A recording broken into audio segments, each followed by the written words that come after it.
baseball. We've said that the team played terrible this week. Ad nauseum, that's what I said for an hour straight yesterday. And, it's a kick in the pants, without question, to lose a 3-game series, swept by the Rockies, never get a lead in any of the 3 games, and, kind of finding a different way to lose each game. And we're going to talk about, I'm sure we'll talk about it. But secondly, what is anything that we say in the media going to do about changing the performance of the Padres? Does somebody out there honestly think that if I come on and I say, fine, I've had enough of Manny Machado. This guy can't hit. He's a has-been. He's done. It's over. He's a bum. That Manny Machado's going to get wind of that and somehow just start spraying home runs over fences all around baseball because he heard that I said that. You people are being ridiculous out there. I appreciate that you need somebody to take your hate out on, and we're here for you. But frankly, it is this team that is frustrating us and should be frustrating you. Yeah, I don't know what else to add to that. Yeah, I think that's pretty. I think we're that's seeing pretty so spot much on. of this, Tony. It's crazy. We did the round table today, and I don't know that we could have been a whole lot more critical of the team and what happened. You can only dress up a pig, so much, and eventually, the bottom line is the fact that they undid a lot of good in a very short amount of time, right? They won 4 straight series. They went 8-4 in that span. They went, 4 games over 500 over a 2-week period, playing good teams, playing good baseball. And then in the span of basically 48 hours, they lost 3 games to the Rockies and undid everything that they accomplished. So now they just got to go out and accomplish it again. I mean, it's back to the conversation we were having the bad week that the rotation, didn't throw the ball well, right? I mean, we've had the same exact conversation, which is why we often talk about week-to-week increments in terms of digesting the season, right? And for the Padres, they got a good start from you, which was the last game of the Dodgers series, and then not a good start from Randy. Right. A good start from Cease, but you got to give the Rockies some credit in that particular start. Jess and I talked about it yesterday. That 7, 8, 9 at the bottom of the line, I think they saw something like 30-plus pitches between those 3 guys, which ran Cease's pitch count up, which ultimately led to him having to come out that game a little bit earlier. It was basically like an inning, maybe an inning and a half worth of pitches that they lost. And so he comes out, bullpen comes in, and in the past, those 2 games, they didn't perform very well. And obviously yesterday, Michael King fell behind the 8 ball there in the first 2, second and third inning, where it was, 5-0, I believe? Yeah. And Padres never recovered. Now, the whole homestand offensively, Padres weren't good. I mean, it was okay for the Dodgers series because the Dodgers also weren't good. They were even worse, which is why the Padres won those first or 2 out of the 3 games. Yeah. But the Rockies came in, and whether this is sustainable or not, they came in playing pretty well. They leave in playing pretty well, and they put it on the Padres for those 3 games. The Padres didn't do a lot of the things that they did, as you said, in the 12 games prior in that 3-game series. That's just what it is. And no matter whether we came on here today and we're like, you know what, it's going to be okay, or we came on here and was like, man, these guys are atrociously bad. It still wouldn't. The fact still remains that the Padres didn't play well in those 3 games. Yeah, so we should yell and scream and rant and rave. I'll tell you a couple of other things that people are upset about, Tony. One of them is Mike Shildt's press conference after the game yesterday. And I don't know how much you got to hear of this. I didn't see any of it. Right, you're getting ready. We need traveling. to play some of it. We'll play some of it, but okay.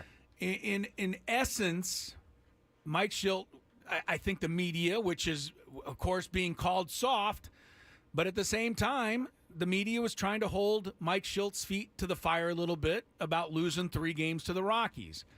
He was asked about being outplayed. He said, I disagree with you. I don't think we were outplayed. We just got beat. He said there's a difference. He was asked about this team finding some consistency. He said, I don't know how many more consistent you can be than winning 4 consecutive series over good teams. We were very consistent. Last 3 days, not so much. So he fought back about that. And they kept pushing. And he kept saying, look, I don't know what you want me to say. I don't know what you want to hear. I don't know what will make you appease you.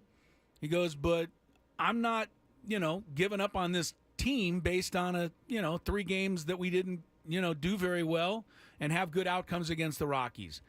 Now, what people are upset about, I'm not sure, but I think it has something to do with the fact that they felt Mike Shildt should have ripped his team like the fans themselves want to rip his team. And he's not going to do that now. He may do that at some point. But I've never felt that ripping your team when they're down is a really good idea anyway. They need, because everyone else is telling the Padres right now what a crappy team they were this week. Somebody's got to keep them going and keep them upbeat. And I think that's all Mike Shildt was trying to do in that press conference yesterday. But he's taking a lot of flack for that one. So, That's what managers are supposed to do. That's part of what they do is they shield their team from whatever incoming heat that he has. Here's I'm trying to find a nice way to say it. I think ultimately, Mike Shildt is going to do or say or behave in a way that he thinks is helpful to his team. That's right. And it does, and sometimes that's going to mean giving a much rosier picture of things to the public or to the people on the outside looking in than we may deem or fans may deem necessary or right at the time. Sometimes that means making it really dark to the people on the outside looking in, whether we agree or disagree. His job is to ultimately do what's best for those guys in the clubhouse. And there are going to be times where the outside world disagrees with how he goes about it. But, in this case, not coming out and saying we were just poopy all 3 games of this series, right? Which is what I think you're saying the masses want to hear. The masses want to hear the word HS. What? Well, you figure out what it stands for, Skraby. Yeah. I thought you were spelling poopy. And I'm spelling poopy. HS are the initials and listen, of poopy. I think you kind of hit on it. There might be a time where he does come out and say, we played like HS, right? But he doesn't deem that time right now. And so whether you agree or disagree, ultimately, you know what? It doesn't really matter. Yeah. You get to yell and scream. It's kind of like going underwater and like just yelling as loud as you can.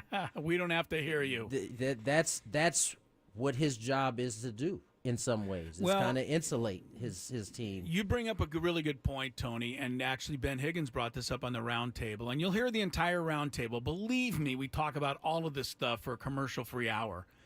But one thing Ben said is maybe in his own mad scientist way, Mike Shildt was trying to have kind of a press conference that might leave some people wondering afterwards. And the reason he might have tried to do that is what you just said, and that's to get the focus off his team. 100%. Get the focus off his players. Let him go in there and say some things that aren't going to sit right with a lot of other people, and let those people be critical of him. It's a whole lot better than all of us waking up today and saying Manny Machado is HS This way at least it's on the skipper, and I think that might have been part of his mad scientist way of doing things. Look at it like this way: how often are we on Roger Goodell's head about something stupid that he said in terms of the owners, right? We very rarely look at said owners. We look at Roger Goodell when it comes to, because he is virtually the guy who is out in front speaking for all of them, and so that they don't have to wear it, right, wrong, or indifferent. In some ways, that is part of a manager's job at certain times. And right now, it seems like that is what Mike Shildt is doing. It's funny. I haven't heard any of it. Some of the headlines, though, had me thinking a lot different than what you guys are actually saying right now. Let's give you a little taste. And this is titled Mike Shildt Gets Frustrated. So here we go. Nick. Yeah, I don't know how much more to answer these questions. I appreciate them questions. Like, I'm just looking forward. Yeah, no, I'm looking forward too. I guess I live in a different place in a sense of I'm not Alabama in the last 3 games. I don't know how else to explain it. Like, I guess what I'm saying is there anything you could do differently to change? yeah, I understand the question. I get it. I don't know what. Yeah, we could score first. We could. There's not going to be a new Rockney speech. We won 4 series in a row, all against good teams. So we didn't play as well as we'd like for the outcome. I don't know how to really answer that question any better than that, because I think I've tried. Yeah, he tried all right, but he wasn't appeasing anybody. And I do find it funny that this is the very same media that he was trying to appease that is being called soft by everybody, even when they're trying to, hold his feet to the fire. It was a lousy 3 games. Let's be honest. I'll begin by just pointing out a couple of things. They went 3 for 23 with runners in scoring position. That's not executing. That's not doing what they were able to do. They got 17 walks in the games. They only had 2 of those guys score. That's not doing it, getting the job done. They grounded into numerous double plays. They struck out a bunch more than they have been striking out. On the bases, I thought Profar erred, although at least he was trying to make a play. Fernando definitely erred yesterday, and I just think that's a mistake that can't be made. The pitching was not great. Michael King, had chances to get out of those innings yesterday. Made a really bad pitch, especially to Stallings, I thought, with 2 out and second and third that got the score from 3-0 to 5-0. Stephen Kolek picked a bad time to have his first bad outing in about a month, coming in for Cease on Tuesday's game. But, so all of it was bad, but this team is so crazy, so weird, that it wouldn't shock me or stun me or surprise me if they didn't go into Atlanta and Cincinnati and, get the ship righted again and come home feeling a whole lot better than they do right now, because, this team has been weird like that all year. Only thing I'll push back on that is the strikeouts. I know they had 9 yesterday, but they still are relatively low. But everything else is spot on what you said. It's not quite Jekyll and Hyde, right? But they have played really good, and then they've played poor. And in each one of those times, those pockets where we're having these type of discussions and everybody is irritated, we often are talking about the same things, right? You mentioned some base running in there. You mentioned that not getting hits when you have opportunities. You mentioned pitching. It's kind of the same issues we were talking about. What was that, 3 weeks ago, before they won the 4 straight series? Right, when they lost 5 in a row. Exactly. It was the exact same things we're talking about. And again, this is part of the DNA of this ball club. When they're good, they play the game very well. They do a lot of good things. They pitch it, they throw it. I mean, this team is still I think 5th in the National League in terms of average. In terms of batting average. And so but when they're not playing well, they have done this. And it's been about a split, which is why they're basically a 500 ball club. And, the reality is that may be where this ball club is at, as long as they continue to play like that, as long as, the big guys aren't going yet. Yeah. Manny's not going yet. Bogey's showing some signs, but not quite going yet. I mean, he hit the ball really well yesterday and got nothing to show for it. At two lineouts to third. Toddy not quite going yet. I mean, so when you look at it, when you take a step back, you look at all of it, right? Let's get out of our feelings at least for the last 3 games and just look at it all. They are playing about 500 right now. When you take it all, when you strip it all down, right? Until they are consistently, at least, listen, even if Manny and Bogey and Toddy don't get going like right now, as long as they play good baseball, they could still win games, right? As long as you clean up the base running issues, your starting pitching's good. But it's a lot easier to win games when those big guys are rolling, and that they just haven't gotten going yet. Well, we came to a lot of conclusions on the round table today, Tony, about what needs to happen for this kind of baseball to improve, and you hit on basically what we, came to the conclusion of, which is, Manny Machado's going to have to get to be Manny. Fernando's going to have more impact. Bogart's going to have to start doing something. The rest of these players, the complementary players, if you will, have done a really good job this year, if not better than. I was about to say, you what can you make could the expect, argument right? that it's been above what you've expected. Absolutely. They've been great. The starting pitching has been, give and take, but I think for the most part, it's given you a chance to win ball games.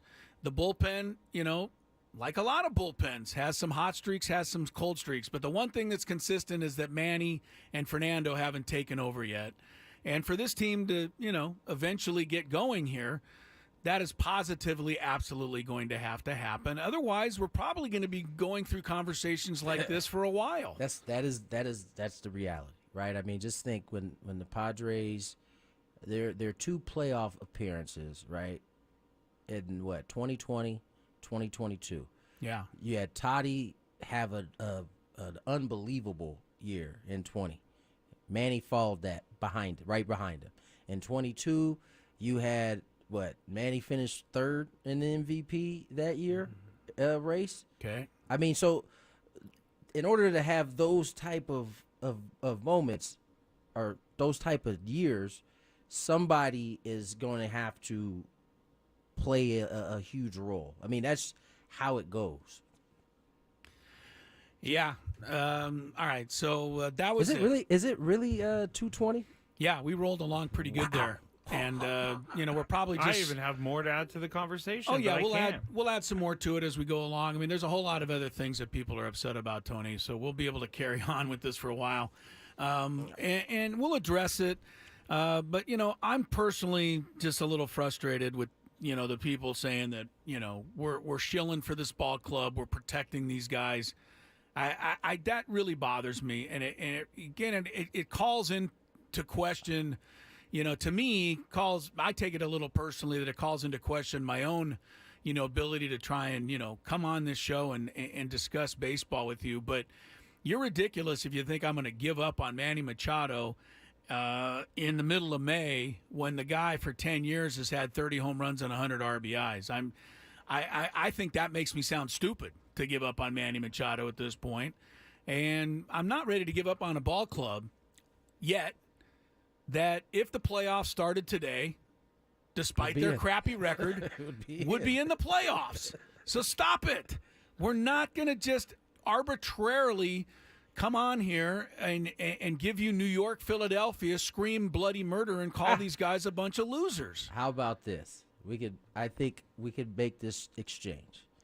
We can come on like we'll start as a station. We should consider coming on like New York, Philly. If the fans behave in the way of New York, Philly at the ballpark.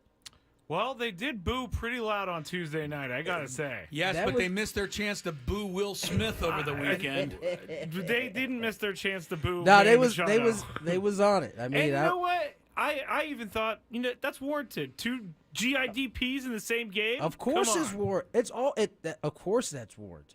I don't think that's what Chris is talking about. No, honestly, that He's is talking not about it. that. I don't mind the booze. It's this You're notion. soft.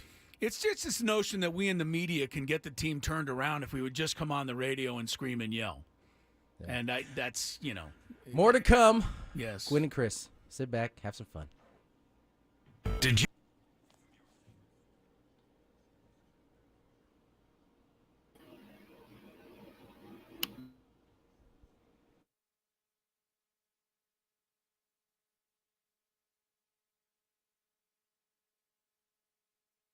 When do you want me to? What do you want to do with the recordings?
All right, one of the things, going back to Mike Shildt's press conference yesterday, welcome back to Gwynn and Chris. Chris Ello, Tony Gwynn Jr. in Atlanta with the Padres.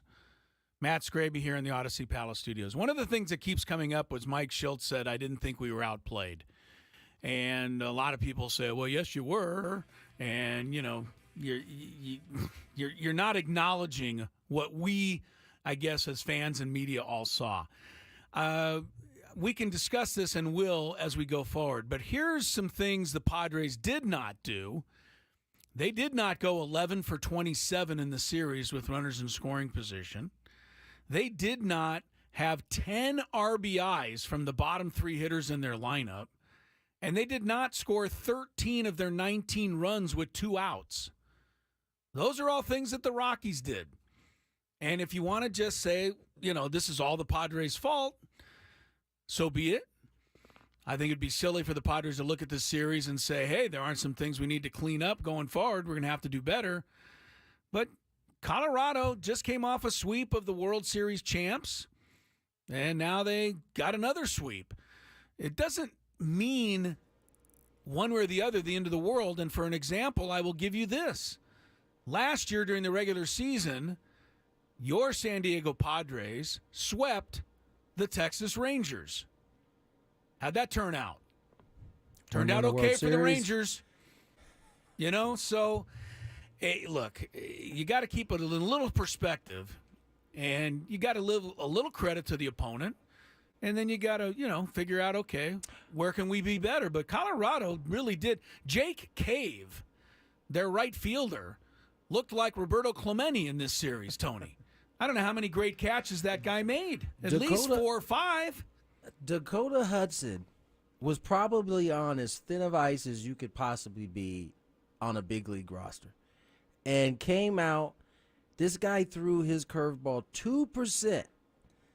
And he decided, you know what, I'm going to throw it. And all of a sudden, he could throw it as well as he can throw it any other pitch. He looked like Bert Blyleven out there with that curveball. I asked Buddy the next day, I said, Buddy, this guy threw the curveball like 2%. Like, he very rarely threw it. He threw it the second most out of all his pitches yesterday. Was that in the game plan? He was like, no. I turned to Daryl Scott, who's the pitcher coach. I said, hey, is that the curveball he's out there throwing right now? That's the kind of series it was for the Rockies. Yeah. And listen, we can have the discussion of what is the difference between being outplayed and being beaten. Right. We can have that if you guys want. But the Rockies did some things that they hadn't done all season. All season. No, I take that back. They had done it. They had just done it the previous series against the Rangers when they took 3 from them. Now, that doesn't mean that the Padres – I just said in the last segment, I know we got to get to break because we got Buster Olney and we went too long the first time. I just finished saying in the first segment that they didn't play a good baseball.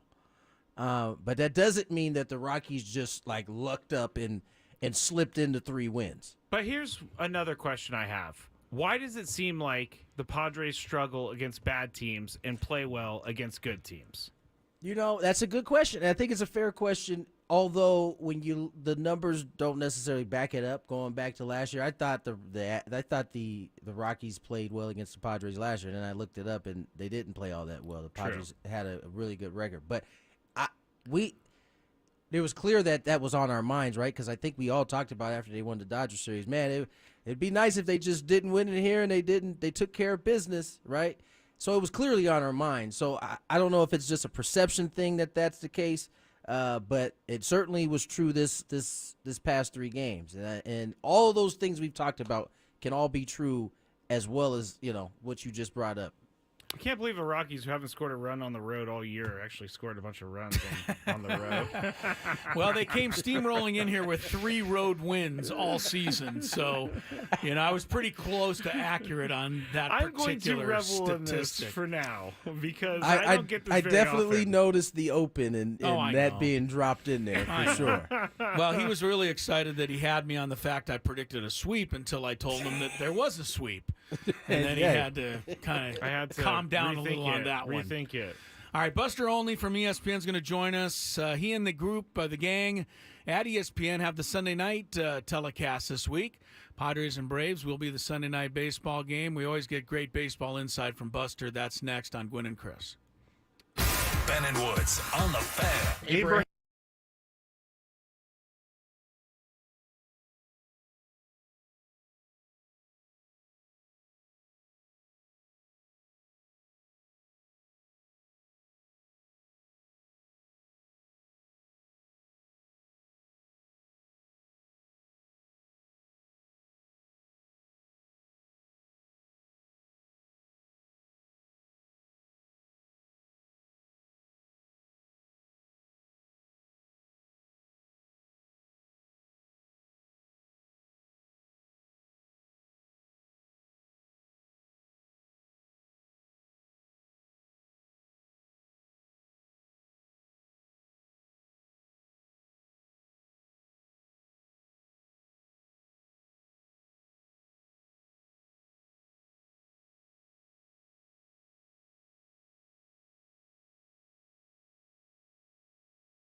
2:37 and on the clock. Tony Gwynn Jr., Chris Ello, Matt Skraby. It's 5:37 out here for you guys, but I'm trying my best to You did a good job in the first segment. not have any clock issues. I don't want anybody freaking out thinking that they've like teleported to a different time. All right, let's bring on our next guest. Padres are the Sunday night game this week against the Braves. Our friend Buster Olney, ESPN, joins us here. Buster, how are you? How are things? I'm doing great. Just spending all day getting ready for this game, and making phone calls and getting background, and it's always something to look forward to. That's for sure.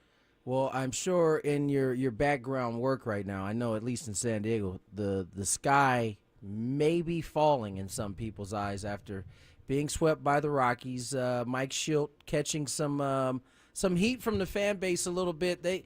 Can a manager be too nice, Buster? Can a manager have too rosy of a pitcher?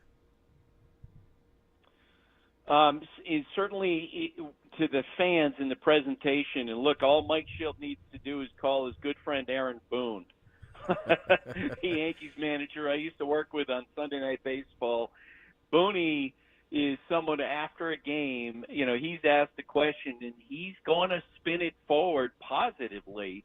And the fan base in New York in some of the years, in recent years, they don't like that. They want the manager to sit up there and to blast the players and to say, this guy stinks and what are we doing?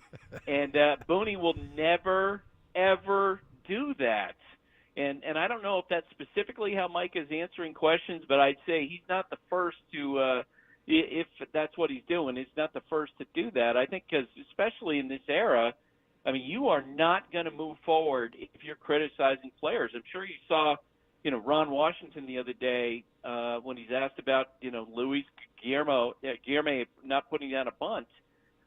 He threw him under the bus. And that's something that's not going to go over in clubhouses, I think, in 2024. You know better than I do, Anthony. Great call. Buster Olney is with us, talking some baseball. All right, Buster, so because I think you're right. And Mike Shildt was just trying to protect his guys. But it was not a great look to lose 3 games to the Rockies. How embarrassed should the Padres be to lose to the Rockies 3 games? After all, the Rangers just lost 3 to the Rockies. I pointed out that last year the Padres swept Texas during the season, and, of course, Texas won the World Series. So other than Baltimore, which I believe hasn't been swept in an amazing 105 straight series, pretty much everybody gets swept at some point. But should there be any concern over a 3-game stretch like that? Well, I think there definitely is concern with how they're playing. And I was thinking about this and get ready to talk to you guys today. I think you can look at the Padres and see the room for growth, and you find yourself saying, if this guy gets going and this guy gets going, this could be a good team. That's what everyone waited on last year, and that's what I wonder if is behind the fan base's anxiety over what's going on. Now, it's a very different team. You guys know better than I do. In terms of the makeup, in terms of how they're going about things, in terms of the depth. You don't have Juan Soto. But that feeling of, if this guy can get it done, if Manny Machado can start to hit, if Xander Bogaerts can start to hit, if Kim can perform better, you know what, they can be better. Maybe they should be better. And it feels like that we've been saying this about the Padres for the last year and 2 months. It's a very good point, Buster. I think the PTSD of 2023 is very real, and I think that's maybe what the fans are experiencing. Now, on the flip side of this, you have an Atlanta Braves team that the Padres are coming into town to face that I would guess by a lot of Braves fans are below expectation right now. They're 26-14, but they're 3 games out because they happen to play in the same division as the Philadelphia Phillies, who are playing at the best baseball in the league right now. Where is this Atlanta team at as this Padres team comes into town? They're really scary. I think there are three super teams in the National League. I think the Phillies, if I were to do a power ranking, we get asked this every week for ESPN, turn in your rank the 30 teams. And I got to say, the top three for me are so easy. Top three teams in baseball, Phillies, Braves, and Dodgers. Put them in whatever order you want to, but those three teams right now are separating from the other teams. And the funny thing about the Braves is, they're doing this despite the fact that they've been generally mediocre on offense so far. This is a team that last year led the majors in runs scored, led the majors in home runs, record number of home runs. But Ronald Acuna Jr., defending reigning MVP, is off to a slow start. Austin Riley, who's been dinged up the last couple days, he's off to a slow start. Matt Olson just finally started hitting in the last 4 or 5 days, and yet they're, have won almost 2/3 of their games, and largely because their pitching has been so good. Alex Anthopoulos, their general manager, went out and upgraded their bullpen during the course of the wintertime. He made a great deal for Chris Sale, who's been one of the most dominant left-handers. So it's weird to look at the Braves as as you say, 26-14, and I think their best days are in front of them, because at some point, that talent with Ronald Acuna Jr. is going to manifest. He's going to stop swinging at pitches out of the zone. Austin Riley looked at me last weekend and said, I'm this close. He could feel it. They're going to start hitting at some point. Buster Olney is with us from ESPN. Some of you may remember that, he was a sports writer here in San Diego with the San Diego Union-Tribune many years ago. So we always like to claim a little bit of Buster Olney around these parts. Let me ask you about, go back to the Padres for a second, a guy like Jurickson Profar, who is having, this career thing going on here, Buster. And, I mean, you're going to probably end up chatting with him at some point this weekend if you haven't already. He's hitting .322. He's got all these home runs, OPS. He's hitting from both sides of the plate. He's stealing a base here and there. Really, I don't know where the Padres would be without this guy. How does this happen in baseball, and how often do you see it? And sometimes is it ever sustainable for a guy that just has one great year? Yes, it is, and it happens all the time. It happens every year. Tim Kirkchin, I had on my podcast today, and we were talking about this. He goes, in the NBA, you don't have, somebody suddenly learns how to shoot a jump shot. You might have them put together a little bit of their game, but you're not going to see them suddenly put it together. In baseball, it feels like it happens, quite a bit. Now, it happens, I think, more with pitchers than it does with position players, but it can happen. Luis Severino, for example, with the Mets, seems to have sort of figured some things out in the middle of his career. Jurickson Profar also.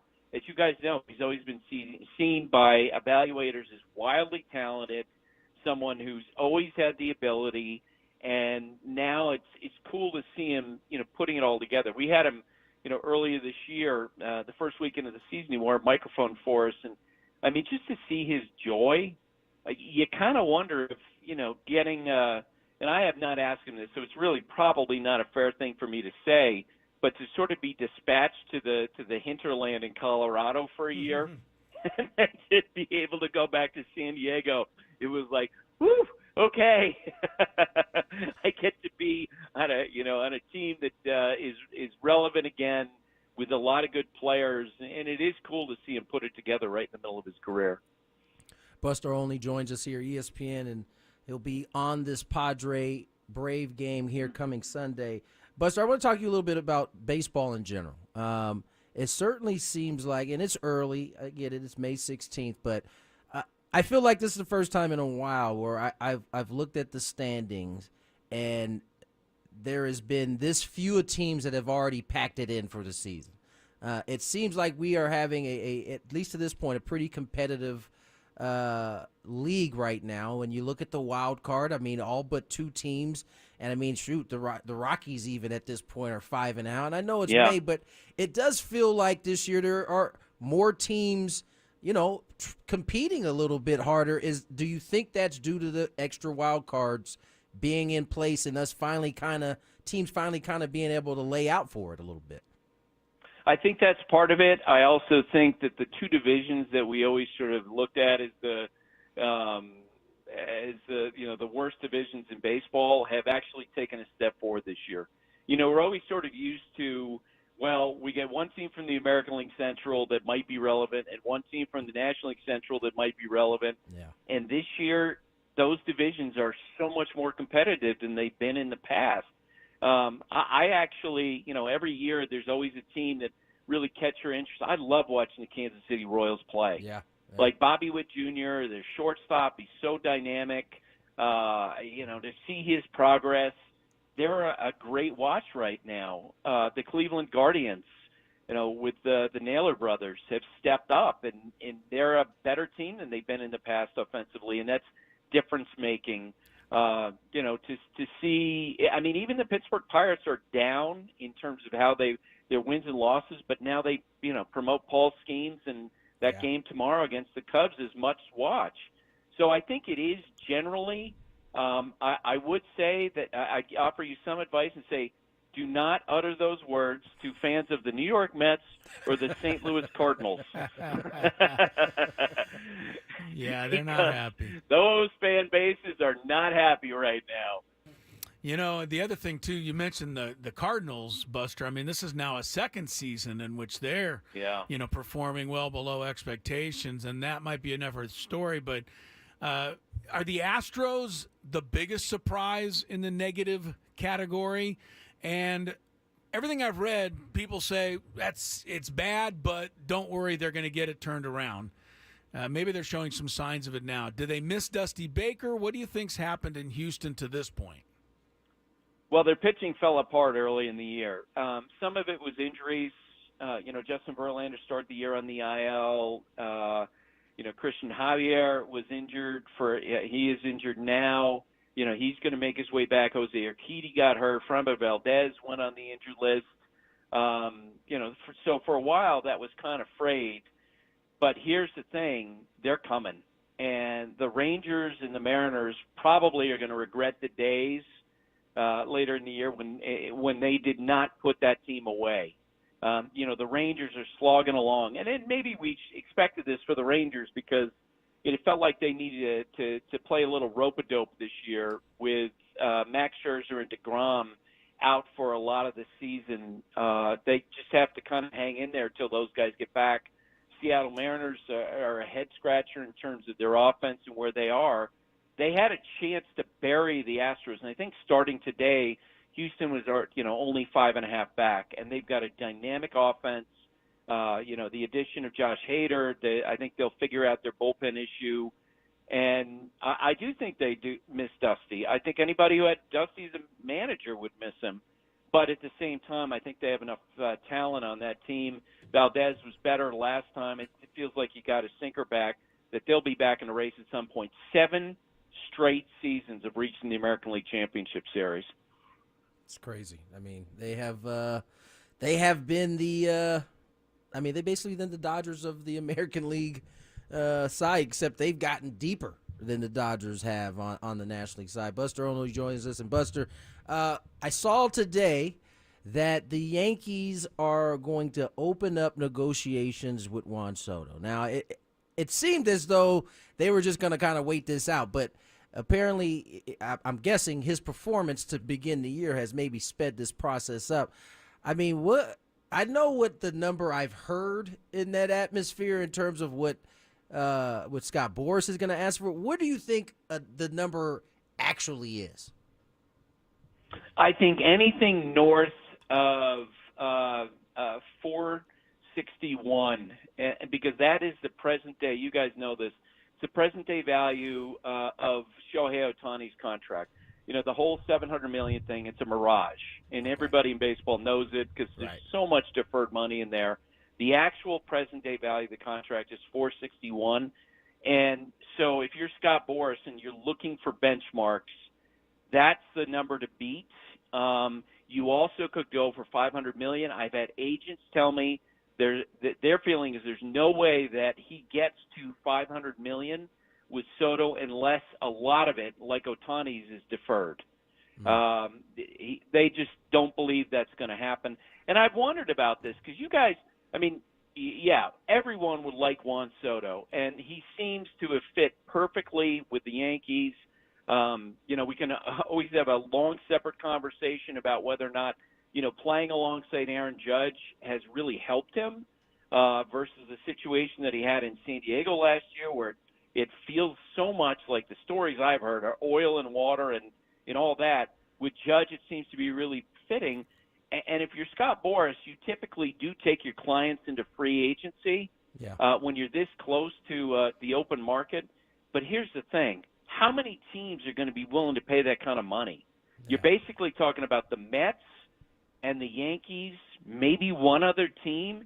And if you're Juan Soto and you're happy and you're in New York and you're in this ballpark that's made for you with a shorter right field, defensively and offensively, and the Yankees are willing to pay you a great price, why not have that conversation, regardless if it's at the end of the season or in season?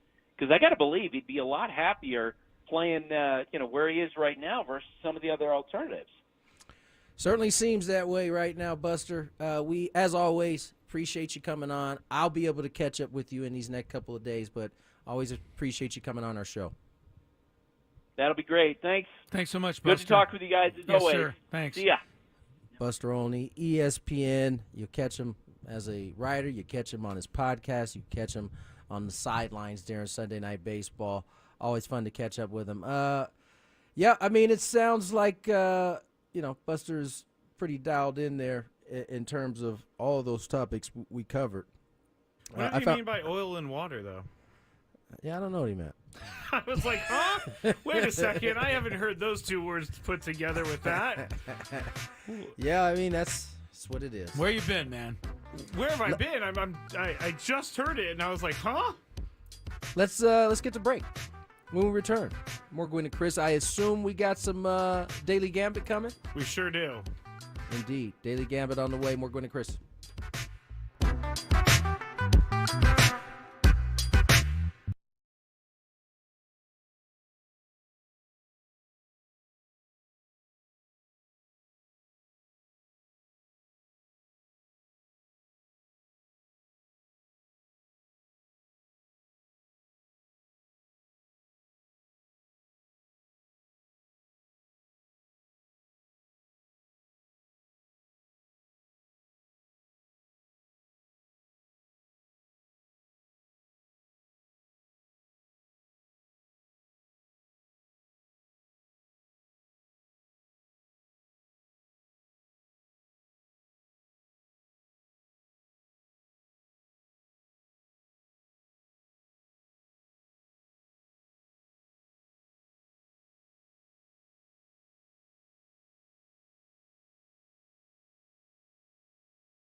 hi, and how are you? And welcome into hour number 2 of Gwynn and Chris. It is a Thursday get-together here on 97.3 The Fan. Chris, hello. Tony Gwynn Jr. in Atlanta with the Padres. Matt Skraby alongside here in the Odyssey Palace studios. You also got Nick DiNucci in here working some ones and twos. Appreciate that, Nick. Coming up at 5 o'clock today, you'll be able to hear a commercial-free hour of nothing but Padres talk. It is our weekly Padres roundtable with Ben and Woods, Annie and Elston, and yours truly will be on from 5 to 6. So you'll get all your Padres information there. We'll continue to give you some Padre information here. But why waste your time? We know that everybody's feeling terrific. Woke up this morning, Tony, looked at the newspaper, and if the playoffs started today, the Padres would be in them. So I don't know what everybody is, everybody should be ecstatic. The playoffs don't start today, though. So that's the problem. That's the problem. That's kind of the issue. I think you're right. Here's another problem, and this is something I was just honestly, while Buster Olney was chatting with us, it dawned on me that the Padres seemingly have struggled against left-handed pitchers. Austin Gomber shut them down yesterday. Now, Imanaga's a different story, but he beat them a week or so ago. So I thought, let me check this. Let me just check this for fun. And I honestly came up with, this is pretty startling. I don't know how much of this you know, Tony, but as of right now, the Padres are hitting 271 against right-handed pitching. That is first in baseball, the best. Against left-handed pitching, they're hitting 197, and that is 29th best in baseball. Yeah. So that is a huge discrepancy. Wait. Doesn't that mean that most of their batters are right-handed? Well, It means that the big right-handed punch guys, Manny, Fernando, Xander, have not done what you would like them to do. I mean, that's what that means to me. But, you're facing Max Fried tomorrow night. You're going to be facing Chris Sale on Monday night. These are two really good left-handers, regardless of what your stats say. But it seems to me that, this might be something that Mike Shildt and his people and everybody sitting around are trying to figure out. How can we start getting something out of our lineup against lefties, Tony? I don't know that there's an answer to that because, it's a small sample size. That's right? true. They haven't faced a lot of lefties this year. That's but true. Jesse has brought this up. The last two lefties we faced, it's something to definitely pay attention to because, as Skraby pointed out, their offense is predominantly right-handed. This should be a good thing facing left-handed pitching. Yeah. And typically the numbers tell you if righties are facing lefties, the numbers are up. It's hard. I don't know that there's an explanation for what we're seeing right now. I mean, up and down the list, our righties are struggling against lefties, with the exception of Jerickson. I believe who usually that's his weakest side is on his right side. Yes, not this year. Not this year, though. No. And so I don't have a good explanation for why that is. Yeah. Why the right-handers aren't hitting the left-handers. You put Imanaga aside, I'm pretty sure all the lefties we face haven't been of his caliber. I mean, Lodolo pitched that well that day from Cincinnati. Yeah. But outside of that, I can't say that. What's my man for the Dodgers? Paxton. Paxton. Yeah, he's not that good, but he looked pretty good. Yeah, right. So I mean, I don't have an answer. Yeah, for that. I'm not. I don't expect anyone to have one, but I think it's something that the team has to keep an eye on, and For I'm sure. sure they are. For sure. I can't believe I'm the only one who knows this statistic. I'm pretty sure they're aware I mean, of it. imagine where they would be as an offense if they were hitting lefties just, average-wise, just like decent. Yeah, they're destroying lefties by comparison, to what they're doing. I mean, righties, but they're destroying righties by comparison to what they're doing against lefties, and that's something that's going to have to change and improve. Certainly, as the season goes on. Now, I don't like to pick on anybody, and we're going to get to our Daily Gambit, but I'm carrying over from the first hour of a lot of Padre talk. And the last guy I ever want to even point out in a struggling type of way is my guy Jake, because I think the entire world about Jake. But Jake bats third, and he bats third against righties, and he bats third against lefties. Here's a very small sample size. But this year against righties, he's hitting .301, and he's got 17 extra base hits and 27 RBIs. Against lefties, left on left, Jake's hitting .154, has 1 double, and no RBIs. Now, again, small sample size, and I went to look at his career. He's about the same, believe it or not. 257 against righties, 236 against lefties, so it's pretty close. But what's happening this year is a large gap. So is that something that, at least for the time being, you look at and maybe at least drop Jake down in the order against lefties until, he starts hitting them again?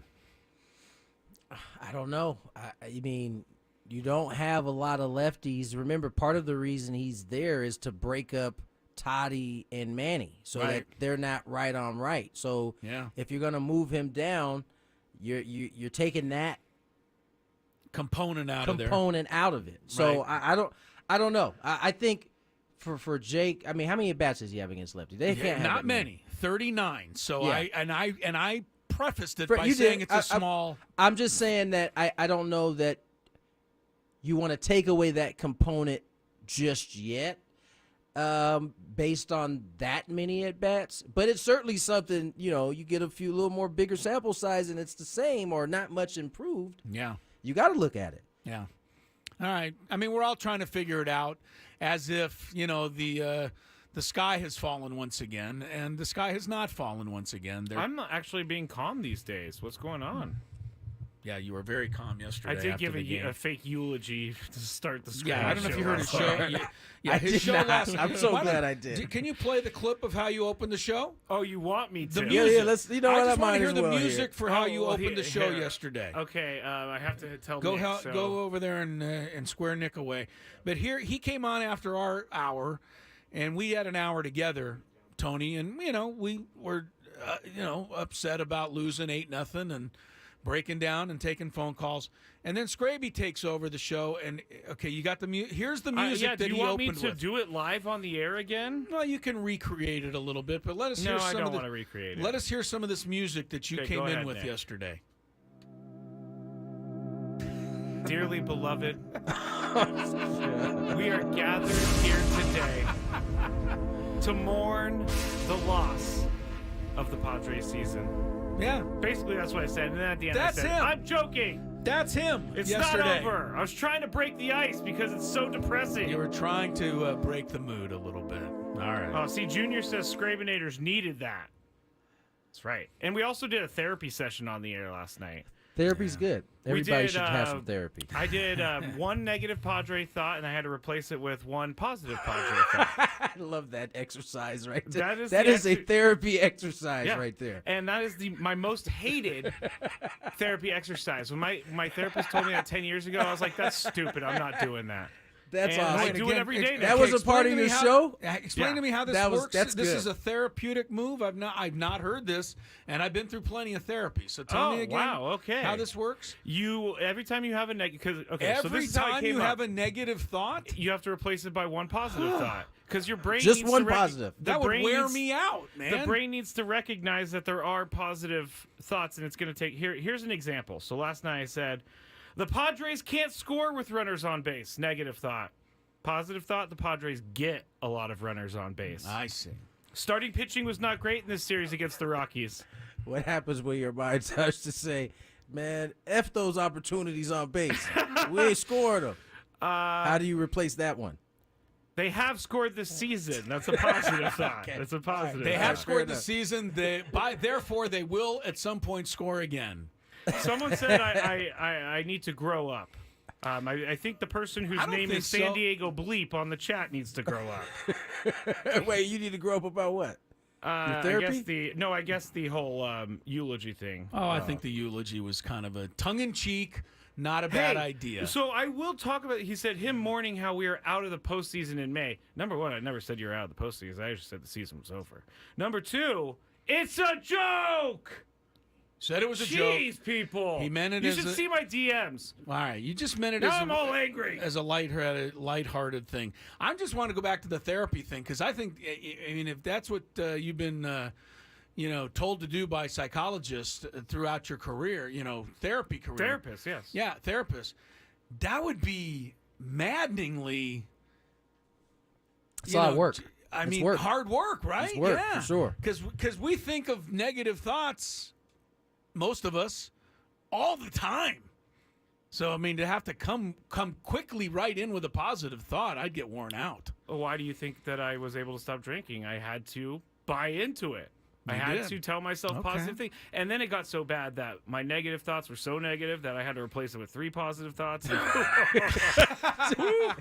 That's some serious work right there. Woo, my goodness, Greg. Okay. All right, we kind of ran through most of that segment, so we'll get the Daily Gambit Yeah. in the next one. We can update you on a couple of things. The PGA Golf Championship is going on today. I don't know if everybody heard this, but the Aztec for Life, Xander Schauffele, set a record today, tied a record with a 62 in the first round. It's only the 4th 62 in the history of major professional golf. Schauffele's had 2 of those 4. And he has a 3-shot lead right now over Tony Finau. Rory McIlroy is 4 off the lead. Brooks Koepka is 5 back. Scotty Scheffler's still on the course. He's at -3, 6 off the pace. But great start for the old Aztec Xander Schauffele in the PGA Championships today. And we've got NBA, Stanley Cup. We'll touch on that in the Daily Gambit. But first, let's check a little traffic. We don't have traffic. If it's we'll check there. it later. If it's there. Let's go, Nick. Don't have time to There it is.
Is it me? It is me, huh? I thought you just took us out. I was moving and grooving there a little bit. I wasn't paying attention to who was supposed to come on. My bad. That was pretty good stuff there. Was that a Nick DiNucci thing, or was? Yeah, who put that or out? Was that Nick? DiNucci using Skraby's music? Oh, I put some new music in. I like that. Pretty good. I was told A to little keep jazzy right there. keep the funk is what I was told. Oh, is that what it's called? Keep the funk. No, Just out of they told me curiosity, to keep I the just out of funk. curiosity, who told you that? A listener. I think One it was actually, listener. I think it was actually the beef. Are you just reacting to one listener nowadays? Wait, one listener told you what? Keep that the they want? funk. Yeah, they wanted to. Yes, I like Chris, the funk. To Keep the answer your funk. question, So yes. one listener said we need a little more funk in the music, and you decided okay. Yeah, because it makes them feel You're special. giving the listeners a lot of power. Hey, shout now. out to that listener. He knew what he was talking about. I'm digging this right now. All right. Anyway, we got Jeez. some sports to talk about. Did we ever do the Daily Gambit last No, segment? we No, didn't do it. No. we need to do it now. Okay. Well, let's go ahead and get into it before we forget again. Do you like money? I think about money a lot. Do you like money without doing anything? Winning. Do you want to make money while watching sports? I think Washington is a mortal lock. Washington! Woohoo! If you answered yes, this is your segment. Just don't blame us when you lose. Nothing is ever your fault. It's your game. Take it. Gwynn and Chris go through the top bets of the day in the Daily Gambit on 97.3 The Fan. Daily Gambit is our daily sports betting segment here on Gwynn and Chris. Please, everybody, gamble responsibly. Now, one person on the chat has requested their own music, so this is what see, I look what that's you what look I'm what you saying. did. You This is opened what that Look up. what you did. This is what Chris What do you did. mean what I did? He was You're like, the you one that listened said to one listener? Well, you said you answered all the questions. You could have pled the fifth on anything right there, buddy. I don't have that. From in now my on, body. we're going to have listener's choice as to Okay, what no, song we no, play no. coming in Just from every send it break. to Skraby. He'll take care of I you. will, no. That's right. You want to hear some songs, music, whatever it is, just tell at Matt Skraby. Oh, now we get a country. The one I will not play, country. Uh-oh. Uh-oh, Now you're going gonna to piss a upset bunch a of lot people those off people. now. We got a lot of country music fans out there. And I have a beer open. All right, now you're being Now I'm gonna get it. Disrespectful to You your are being country. disrespectful to Come country on, music man. everywhere. That is disrespectful. Do you have I any will agree. idea how many country music Yes, fans I there do. are in San I do. Diego? That's There's a why lot. You just angered them all. That's why I'm backtracking, Well done. Chris. That's Don't why I'm backtracking. backtrack. You can't do that. I'm not letting you. I was just joking, everyone. That's my new thing. All That's my right. new That's album. gonna be your I'm new just thing joking, now. everyone. Brandon says, I'm going back to KSON. Sister station. All right, here we go. Daily Gambit. We made some bets on Tuesday night, so it included Caitlin Clark's debut in the WNBA. The Connecticut Sun, is it? Yes. 6-point favorites over the Fever. Chris chose Fever. I chose Connecticut, and the Suns did win 92-71. Right. Caitlin Clark had 20 points, 10 turnovers. Yes, but her over-under was 20 and a And a half. half. So we both lost that one because we She both missed went a couple over. of shots in the final minute that didn't mean anything except to everybody who bet on Caitlin Clark to go over 20 and a half points. You know what? I got to say, I watched a lot of that game, and she didn't look like she was overmatched or anything, but it looked like she's going to be pushed around a little bit this year. I just want to go back to the conversation I shared with you guys on my Instagram on a conversation I had with a parent that felt some type of way about Diana Taurasi not kind of being Welcoming her, embracing. yeah, right. I mean, this was kind of the point that she was making, and it wasn't just Caitlin Clark, by the way. Angel Reese also had a bit of a struggle in her first game. Yep. These are like grown women, like the best of the best. They're not just going to slide in, and it's not going to be just like college basketball all over again. They're going to have to like build up to that. Now, the fact that Caitlin Clark's put 20 up in her first game kind of lets you know where she's starting at. But it ain't going to just be, they ain't going to just roll into the W, to the, what they call it, the W now. Is They that ain't what going to just they roll call into it? the W and just have their way. You're going to have to work for that. The first quarter, she didn't even look like she belonged on the floor, I must tell you. Yeah. And then I'll give her some credit for kind of, Second half, she relaxing bounced and back. getting Yeah. into it. But, yeah, all Diana Taurasi was saying, and I really don't blame her in a sense, that people were just assuming Caitlin Clark would go in and dominate the WNBA, and Diana Taurasi was trying to say, no, you know what? We're pretty good. Yeah, We're actually that's all pretty she was good. saying. Yeah, and they're proving that they're pretty good because, yeah, Caitlin Clark's not just going to walk in there and dominate the WNBA. No, they were extra physical too. So, and she's also kind of, sort of got a target on her back. I would have to say. Of course she does. In the same way that you can put whatever first-round pick in the NBA has when he walks on there, he got a marker on his back. Don't forget that Michael Jordan in his very first All-Star game was frozen out of getting the basketball by the likes of Isaiah Thomas and others. Well, that didn't cause a lifelong feud or anything. Leading to a lifelong feud. You're absolutely right. Jordan still doesn't like Isaiah Michael Thomas. Jordan might have the longest memory in he'll history. never forget that. He kept that man off the dream team because of that. That's right. That's one thing. That's pretty crazy, I gotta say. All right, we'll talk about that a little bit later. But the next bet we made, Knicks -1.5 over the Pacers Tuesday night. Both of us chose the Knicks. Both of us correct, 121-91. Denver Nuggets playing Minnesota, and Denver was favored by 4. We both chose Denver. We were both correct, 112-97. Our guy Rudy Gobert, another no-show, Tony. And maybe a little more of a show than Game 4, but not much. It's so bad that my man Shaq was who has made his comments about Rudy was actually trying to give him some defensive advice. Like, yeah, he basically said, "Listen, I've gone through this with Akeem Olajuwon. I kept giving him the option to go left or right. You got to force him one way. Either way, this notion. Oh my Lord, this notion that we should just all just be, it's more because Joker is that great. I think it's just a bunch of malarkey. I really do. Like, if you are a 4-time, this isn't like a one-time defensive player. This is a 4-time defensive player of the year. I'm just going to quote Stephen A. Smith because I heard him say it this morning, and I just fell out of my bed laughing. Is it too much to ask that he doesn't score 40? Like, can he, score, I don't know, 28 maybe? 40 with a triple-double. Does it have to be 40 with a triple-double against the 4-time defensive player of the year? It's been bad, and I feel bad for Anthony Edwards because he's about to go down with the ship. You should almost be disqualified from ever winning another one if a dude is just... No kidding, Tony. Thank you. I hope at this point... I hope the voters remember this, when they start thinking about trying to give him a 5th one next year. All right. Move on. Yes. Sorry. No, it's okay. I mean, Rudy Gobert taking more of a beating than the Bucks did for firing their coach in the middle of the season.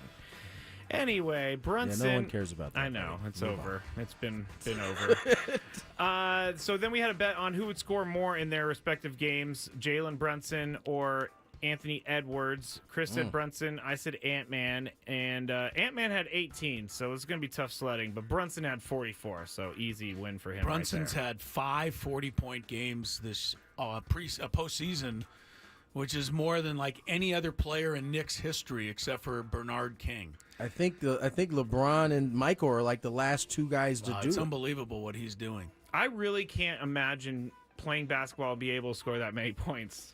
I can. When every time they show that video of him as a little kid and his dad, they're working. Mind you, his dad is working for a Division I college basketball team, and he's got his son out on the outdoor courts of some random spot. And you could just see it in Brunson's face, why in the world are we here and not in the gym doing this? And he's out here making them. Every time I see this guy go off, I think about that video of him when he was 13 and his dad is making him hit jumpers and then sprint down the court. I just think of all that work, and it seems like it's fruitful for him right now. It is. The thing that's impressive about Brunson is, Michael Jordan, Kobe Bryant, LeBron James, athletically, taller, quicker, faster, stronger. Jalen Brunson's a little guy, and he's still making this happen. He's not more athletic than the guys he's playing against. And he's still doing this, so good for him. Final bet, Padres and the Rockies over under 7, and Chris said under, I said over, and unfortunately I was correct. 6-3, 9 runs. 9 in that game. We both went 4-2, so we're 7-5 for the week. All right, join the biggest moments in sports with Prize Picks. Pick your players, pick your stats, pick more, pick less. It's that easy. Must be present in certain states. Visit prizepicks.com for details. All right, here's what we got for tonight, Tony. Do you believe in Rudy Gobert? And the T-Wolves, they are 2-point favorites over Denver in Game 6. Minnesota's got to win to stay alive. Denver can close it out. I'll let you go first, Tony, in your honor today. To the answer to your question, no, I don't believe in Rudy. At this point, believing in him I would be declaring myself insane. Right. So I will still take the 2 points. Yo, you're going to take Minnesota -2? I'm going to take Minnesota -2 because they have shown that even when Gobert doesn't stop him, they can find a way to win a game. Well, they'd be better if he didn't play like he did in Game 2. I have to take Minnesota just because I fell completely head over heels for them after the first 2 games of the series, and they might now go out in 4 straight, but I got to believe they're going to find one way to keep it into a Game 7, although I don't feel great about it. Skraby? I'll go against you guys. I'll take go Denver for the clinch. The Nuggies. The Nuggies for the clinch. Who scores more points tonight? Ant-Man or Jokic? Here's the problem for Anthony Edwards in this particular bet. He's not being guarded by Rudy Gobert. He's being guarded by 3 people, actually. Right, guys. And you know what? Denver is doing that, too. Yeah. They're double and triple teaming. You asked how he scored 18 points the other night. They are forcing the ball out of his hand. Yep. You know, so Denver's not going to change their strategy. Gobert is not going to get any better. I got to go Jokic here. Skraby, how about you? I got to go Jokic, too. Oh, wow. He's really turned the corner. Turned the corner. He's turned the corner. Yes, 3-time MVP. Yeah, he's finally starting to figure it out. He's finally living up to the hype. He's on his way now, boys. Yeah. Tony, what do you think? Can the Ant-Man rebound? It's Jokic. As much as I want it to be Ant-Man, it ain't going to be him. All right, one hockey game tonight, Carolina and the Rangers. The Rangers go for the clinch. They led 3-0 in the series, but now it's 3-2. Carolina can send it to a Game 7 with a victory at home tonight. Carolina's favored by 1.5. Scrape? Oh, man. Do the Hurricanes force it to 7, or do the Rangers finally close them out? For as good as I was at hockey bets a little bit ago, I've been slumping? that bad since. Well, but I'm going to go with the Hurricanes. The Canes to take it to 7. Yeah. Tony, I know you're becoming a hockey guy hanging around Orsillo and Jesse. So I'm saying the Rangers close this out. Rangers on the closeout. I'm just going to say the Rangers because I think it'll be a 1-goal game like almost every game in this series has been. And I'll take the 1.5 goals. Final one today. We're only doing 4 bets. Tyler Glasnow, Dodgers against the Reds tonight. 8.5 strikeouts. Over, under. This is Dodger loving, Chris. Who are they playing? They're playing the Reds. Glasnow has struck out more than 8 in each of his last 4 starts, including 10, I believe it was last week against the Friars. Over or under, Tony, 8.5 for Glasnow tonight. Book it over. Book it, says Tony Gwynn Jr., says Chris. I'm going to go under just because he's due after 4 straight games to have one game that's not as much strikeouts. Skraby, that was really good grammar, I might add. Not as much strikeouts. Yeah. I understood it. The poorer your grammar is, the more I understand. Hey, I know. listen, I was just saying that for you to understand it. Scrape, what do you like here? I'm going to go over. Over, he says. Yeah. Okay. Well, we'll see how that all turns out tomorrow. When we come back, Tony will take us to break. I sure will. Yeah. When we come back, shall we talk about Ron Washington? Oh, yeah, we have a couple things we need to talk about. Shall Ron we Washington talk was about Ron Wash? Let's do it when we return. And finally, the NFL has stopped piecemealing this whole thing together. It's so annoying. More Gwynn and Chris on the other Got my side. schedule. Oh, of course you do. Ben and Woods on the Fan.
know that yesterday was a long day for a lot of you Padre fans out there.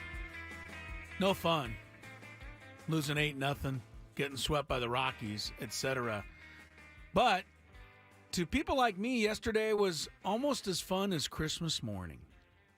That's because the NFL schedule was finally announced.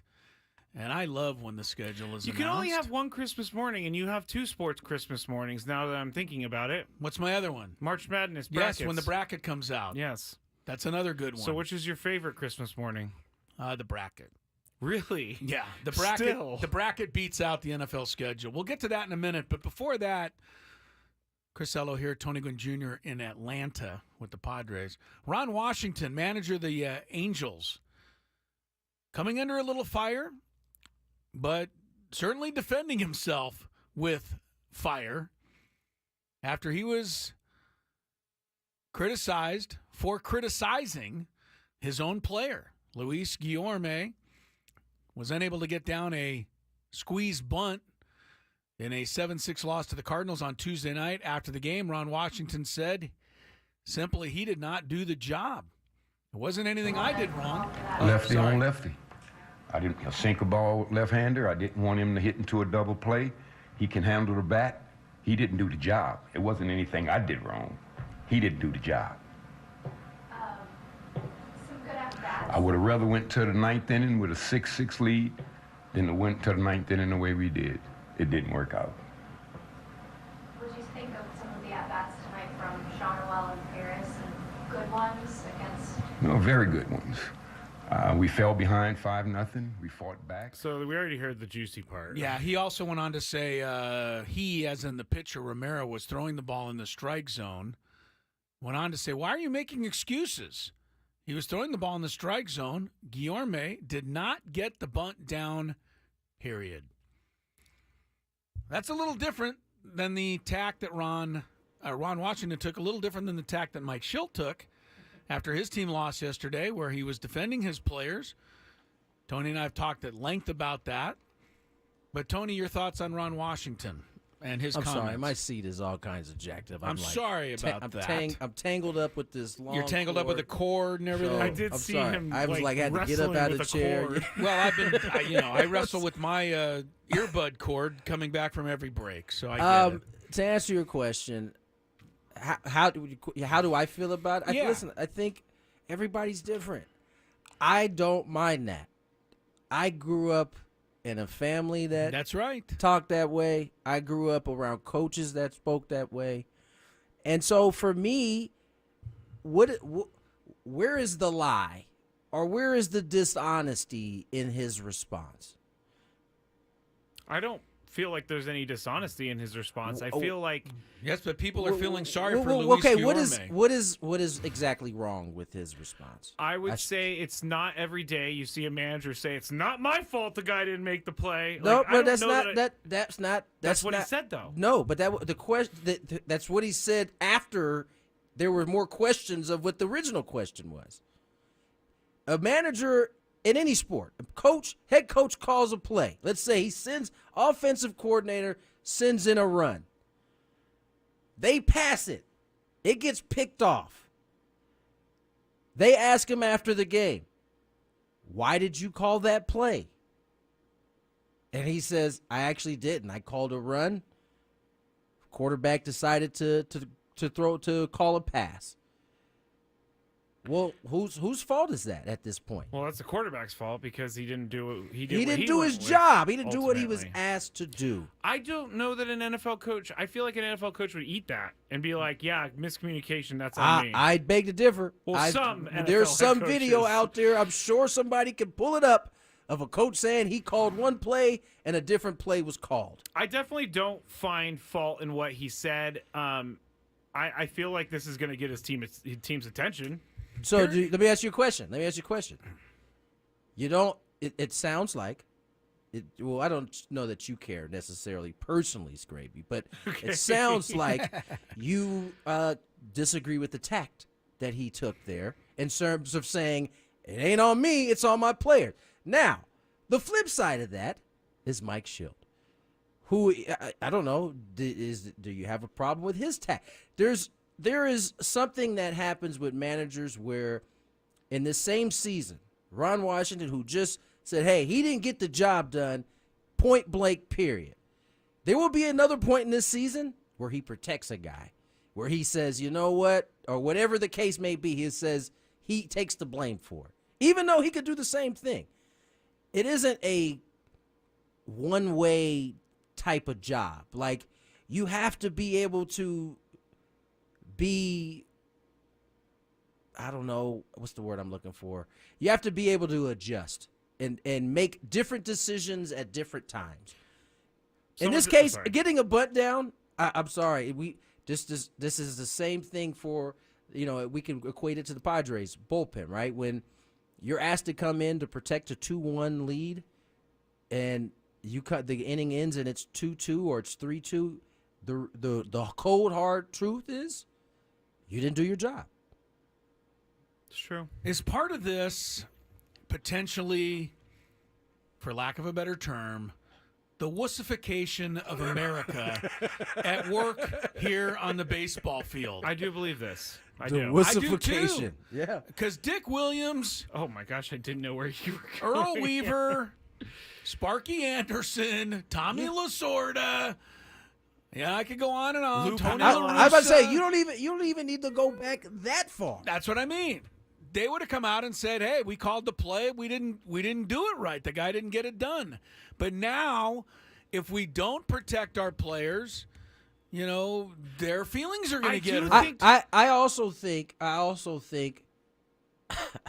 wussification, as you said, I think that carries over in other parts, right?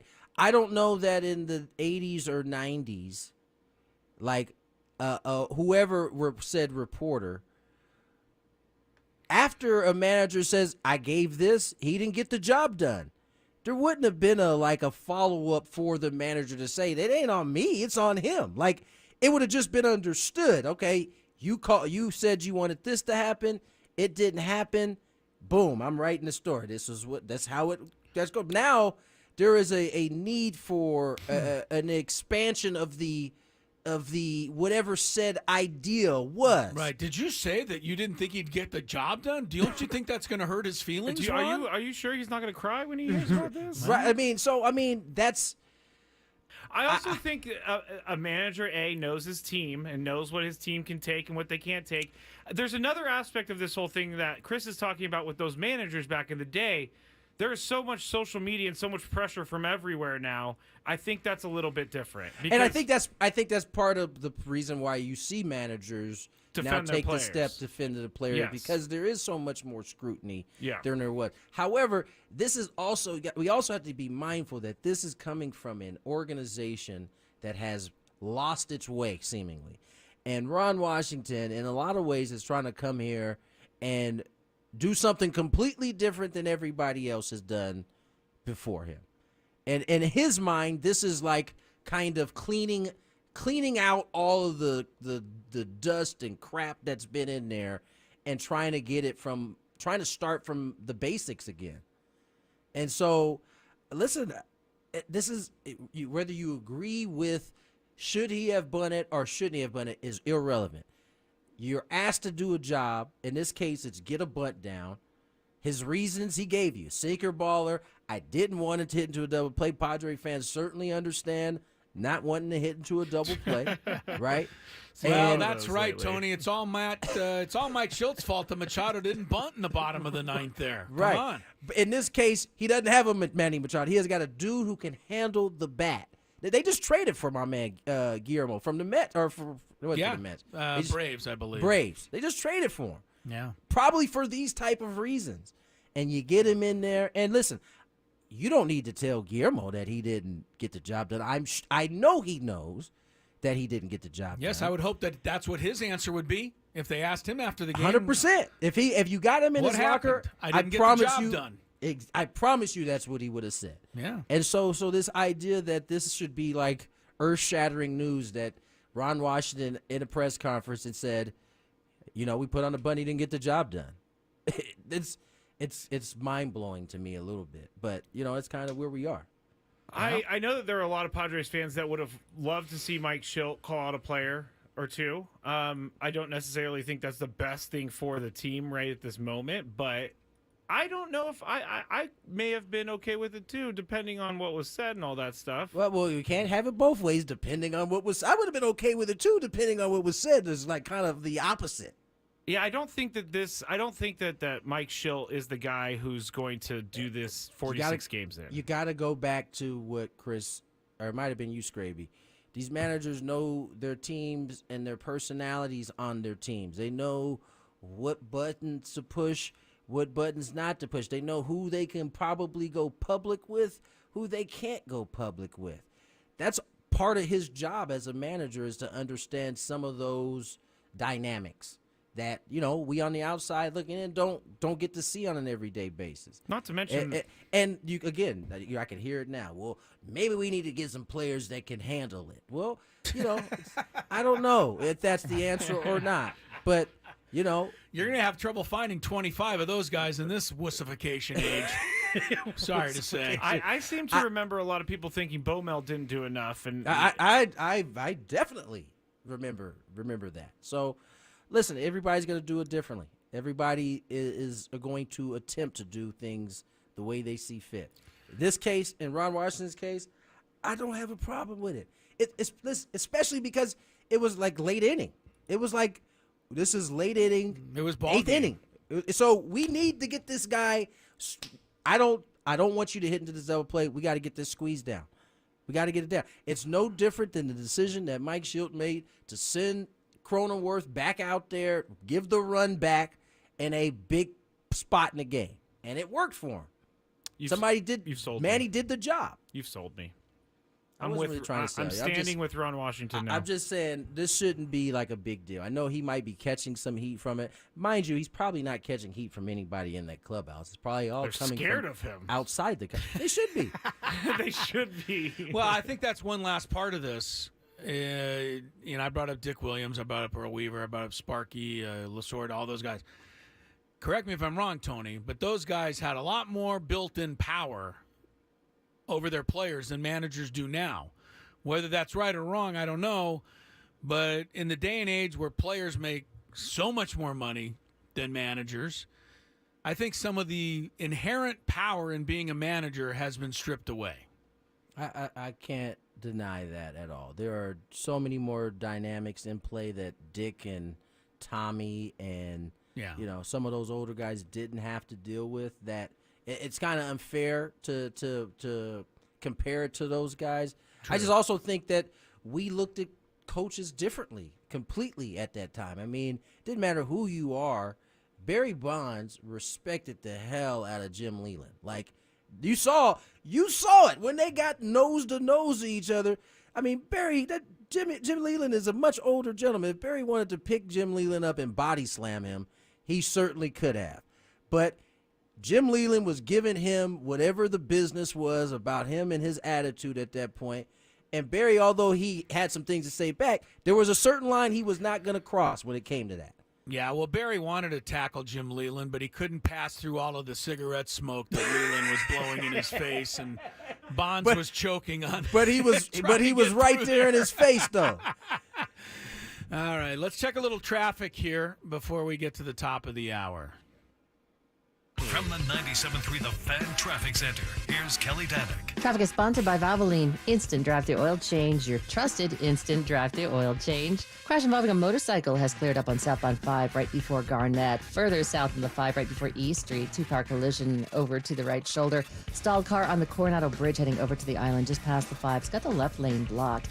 Eastbound King Freeway near the 125. There is a collision. Looks like a couple vehicles. It's been moved into the center divide. Cordell and Cordell traffic cam shows a crash on the westbound King Freeway right before Spring Street. That's now over to the right shoulder. Stop by any of the 30 San Diego Valvoline Instant Oil Change Centers. You don't have to get out of your car, and it usually only takes 15 minutes or less. Plus, get a free courtesy check of your tires and battery. Visit SoCalOilChange.com for directions and discounts. SoCalOilChange.com. I'm Kelly Danick with Gwynn and Chris, San Diego's #1 sports station, 97.3 The Fan. All right, we've got another hour after this one here on Gwynn and Chris. We will get to our thoughts on the NFL schedule in the 4 o'clock hour. But we will have Chris versus the fans before that. So if you want to play some trivia, 833-288-0973. I'll give you a chance to play some trivia, have some fun with that. We also have a big 5 ahead. Then at 5 o'clock, don't forget, it's the round table, 1 hour commercial-free of all of us talking Padres baseball. And if you can think of an angle having to do with the Padres right now, we hit on it. So Padre fans, if you didn't hear it this morning, make sure you tune in between 5 and 6 tonight. You'll get a lot of thoughts on a lot of stuff Tony and I have been touching on throughout this show. If you love Mediterranean food, try Spiros for authentic Mediterranean cuisine in Coronado or La Jolla. For dining or takeout options, visit spiroscuisine.com. In the next couple weeks, maybe even next week, Chris and I are going to be telling you about something special. Yeah, next Friday. Yeah, that's right. So yes, that would qualify for in the next couple of weeks. Very good, Skrabe. All right, break time. Gwynn and Chris back in a moment.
Welcome into the 4 o'clock hour. Tony Gwynn Jr., Chris Ello, Matthew Skraby. Got a Chris versus the fans headed your way. Have we clearly haven't talked about prizes or anything yet, but I don't have that in front of me. So I sure do. The good news is Skraby does. Skraby, Yes, I got two things. why don't you for tell the good folks what they could possibly win? Yes. First, I want to say join the biggest moments in sports with Prize Picks. Pick your players, pick your stats, pick more, pick less. It's that easy. Must be present in certain states. Visit prizepicks.com for details. All right, you will be playing for a qualification for the grand prize, a 2-night stay at Westgate Las Vegas Resort and Casino, and 2 tickets to Warrant, Lita Ford, and Paralandra on June 22nd. Get ready for an unforgettable night of pure rock bliss. Warrant, Lita Ford, Paralandra are set to blow the roof off at Westgate Las Vegas Resort and Casino on June 22nd. Get tickets now at Ticketmaster.com. The Westgate Las Vegas Resort and Casino features newly designed premier rooms, part of their $70 million room renovations. Home of legendary Vegas fun. There's going to be a little bit of a new strip on Vegas coming up here in a couple. I heard years. the Mirage is getting torn down. It is, yeah. So go to Westgate Las Vegas because there will be no Yes, more that Mirage. is not being torn down. That will be standing when you arrive. I just thought of a good countdown for you guys. Good. So I'm going to put it out there now. We should do top sports nicknames. Okay. I like it. Like team names or player like names? athletes. Nicknames. Yeah, like Oh, nicknames. I love that. Mark the Bird Fidrich. Yeah, that there kind you go, of thing. the bird. Of course. Chris has one ready to Well, go. I just had one off the top of my head. I don't know that the bird is necessarily the kind of nickname you want to have when you think about it. Is Wally Pip a nickname? Because Wally Pip might Getting be one Wally of the pipped. Yeah, that's a verb. You I get guess. Wally pipped, but Yeah, Wally but that was Pip actually is a not real player, though. Yeah. Oh, Jackson's Crime Dog. That's a good Crime one. Dog. Yeah, Fred Fred McGriff, McGriff. Crime Dog. That is a good That's one. a Okay, good, stop. good- Let's not good give them all. subject. There's Yeah, some let's good not ones. do them I all. think we should just list them all right now. Yeah. Of course you I'm do. going to write it down. All right. Let's get to some Chris versus the fans.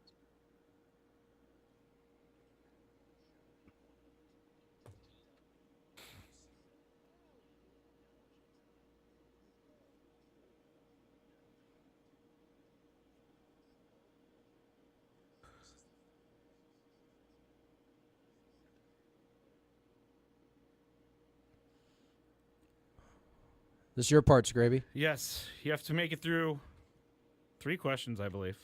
Each question will get more difficult. If you get the question right, you move on. If you get it wrong and Chris gets it right, you're eliminated. But if Chris gets it wrong, then you move on to the next question or you win.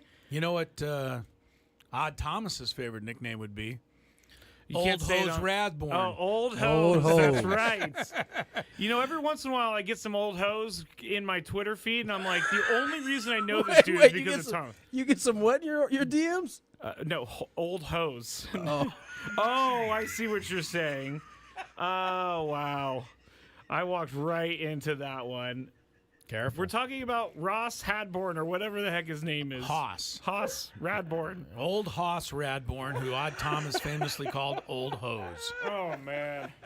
There you go. I didn't realize that was going to happen. That's got to be in the open for the rest of the year. Ever. It's so good, though, that I don't have my name in the open. That's my excuse every That's time. all right. We'll be glad to point everybody your direction when it plays to open the show. All right. Let's get to our. Okay, now, okay. Jax, Is the chat letting you know right now? Skraby the Cougar Hunter. Brandon says, yeah, I get some of them in my DMs too, Skraby. You know what the worst platform for those crazy like DMs is? Instagram. Instagram is the worst. I get so many junk DMs from people saying, Oh, click Skraby. here for more. That's an epic one right there. Yeah, that was. That might be the second craziest Tony's ever laughed. That is pretty funny. I mean, Tony did laugh pretty good. Oh, Very okay. good. Let's get to our first contestant, Bernice. Welcome to the show. Yep. Hello, Bernice. Hold on, you gotta get Bernice on. Bring her in. No, just hit the button. Oh, number 1. Sorry, Nick that's my bad. DiNucci is our All guy. right, that's my fault. But it's all Matt Skraby's fault. You know what? I'm not like Ron Washington. I will take the blame for things. Hi, Bernice. How are you? You there? Bernice, Hello. I can hear I her. can kind of. I know I kind of hear All her right, too. take it Bernice, down. we there? Oh, wait, go. Put him on hold. Okay. Technical difficulties. No, ladies and okay. gentlemen. We're gonna get this. Don't I'm you sorry. worry. It's Wyatt. Keep. This is a disaster again, but keep Wyatt on the phone. I told so you Wyatt's the on wrong the line. phone. Yes. I'm sorry. Wyatt? Bernice. Oh my goodness, Skraby! I'm trying to teach here, Chris. How many mistakes can one guy make in that short of amount of time? I don't know, but someone's going to be really unhappy with me because. Wyatt, are you there? Can you guys hear me? Yes. Yes. Can you hear us? Perfect. Yes. All right, here we go. First question.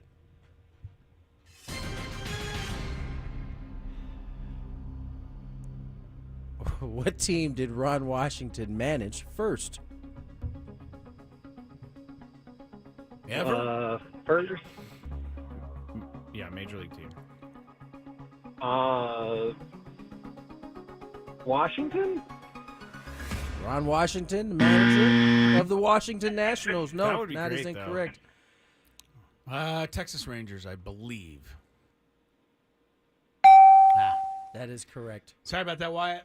All right, now we'll go to Bernice. Hey, Bernice. Very good. Hi. Hi, Hey. Bernice. Can you hear me now? Yes. we Hi, got you guys. Sorry, We Bernice. got Happy Friday. Happy Friday. Is it Friday? No, Thursday, right? Oh, yeah, No, it is but Thursday. she's Friday Eve. Oh, I said happy Friday Eve. Very All good, right. yeah. You scared me there. I thought that I might be missing Tony's the like, game I'm missing right a now. game. Here we go. Question number one. Good. Okay. Bernice, what are the unique hats Packers fans wear to the game called? Cheese heads. Cheese Cheese heads. heads. Nice job. Nice work. Question Thank you. number two. Yeah, Bernice. Thank you. Very good, Bernice. What year did Bruce Bochy win NL Manager of the Year with the Padres? What year? Was it 1998? 1998. 98. Makes sense. Ooh. Ah. It's a no? It's a That no. is a no. Well, the only other division they Hello. won. The only other division they won was 96, so I'll try that. 96. Bad Sorry, luck, Bernice. Bernice. Too bad. Try calling again. The That was bad Padres took out the Dodgers in a 3-game sweep to not only get into the playoffs but also claim the National League West. And the big hit was it was a Gwynn. garnered by Uncle Chris. Yes, it Uncle was. Chris. A little, Yeah. little revenge game for That's my right. Uncle Chris. Yeah. All right, let's move to the next contestant. David, welcome to the show. Good afternoon, gentlemen. Good Good afternoon. afternoon. Here we go. First question.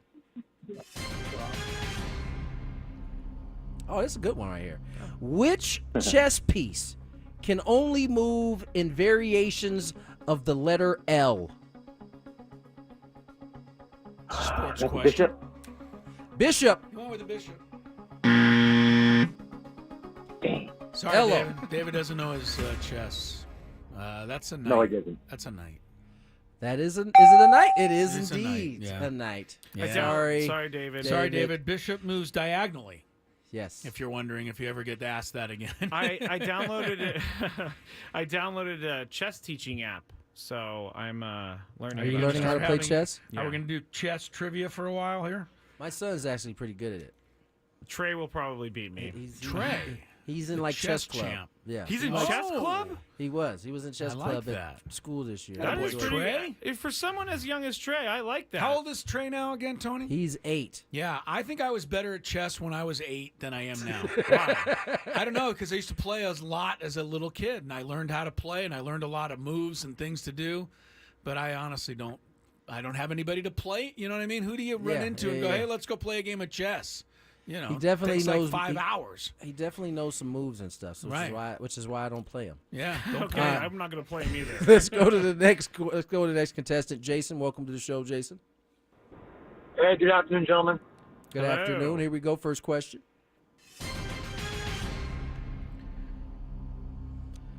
Which former Mariner, Yankee, and Marlin has the most hits ever in a season with 262?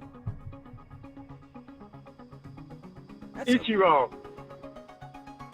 Winner. There it By is. the way, that is a ridiculous. Yeah. It's an absurd number. I don't know what year he did that. I know it's in the last 10 years or so, but the original record was 257, and that was set by a guy named George Sisler in 1920. Yeah. So that was a record like your dad never even got close to that, you know? He had 200 hits, I think, 5 times in his career, nowhere near 262. Nowhere near 257, and now Ichiro's got the new record. Yeah. It's crazy. That record lasted a long time. All right, next question.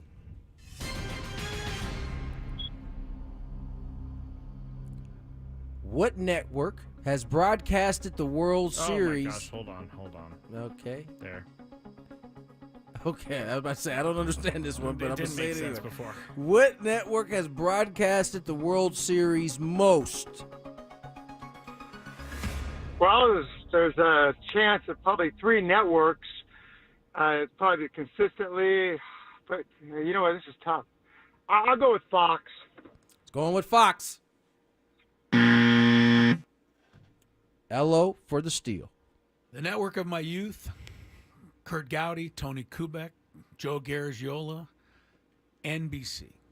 NBC. Sorry about that. Boom, boom. Yeah.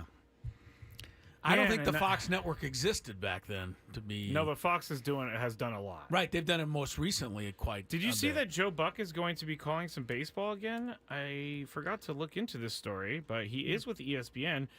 Honestly, might rather have him do Sunday Night Baseball than Carl Ravitch at times. Good thing to say when we had a guy from Sunday Night Baseball on the show already. He was today. on the show 2 hours ago, Chris.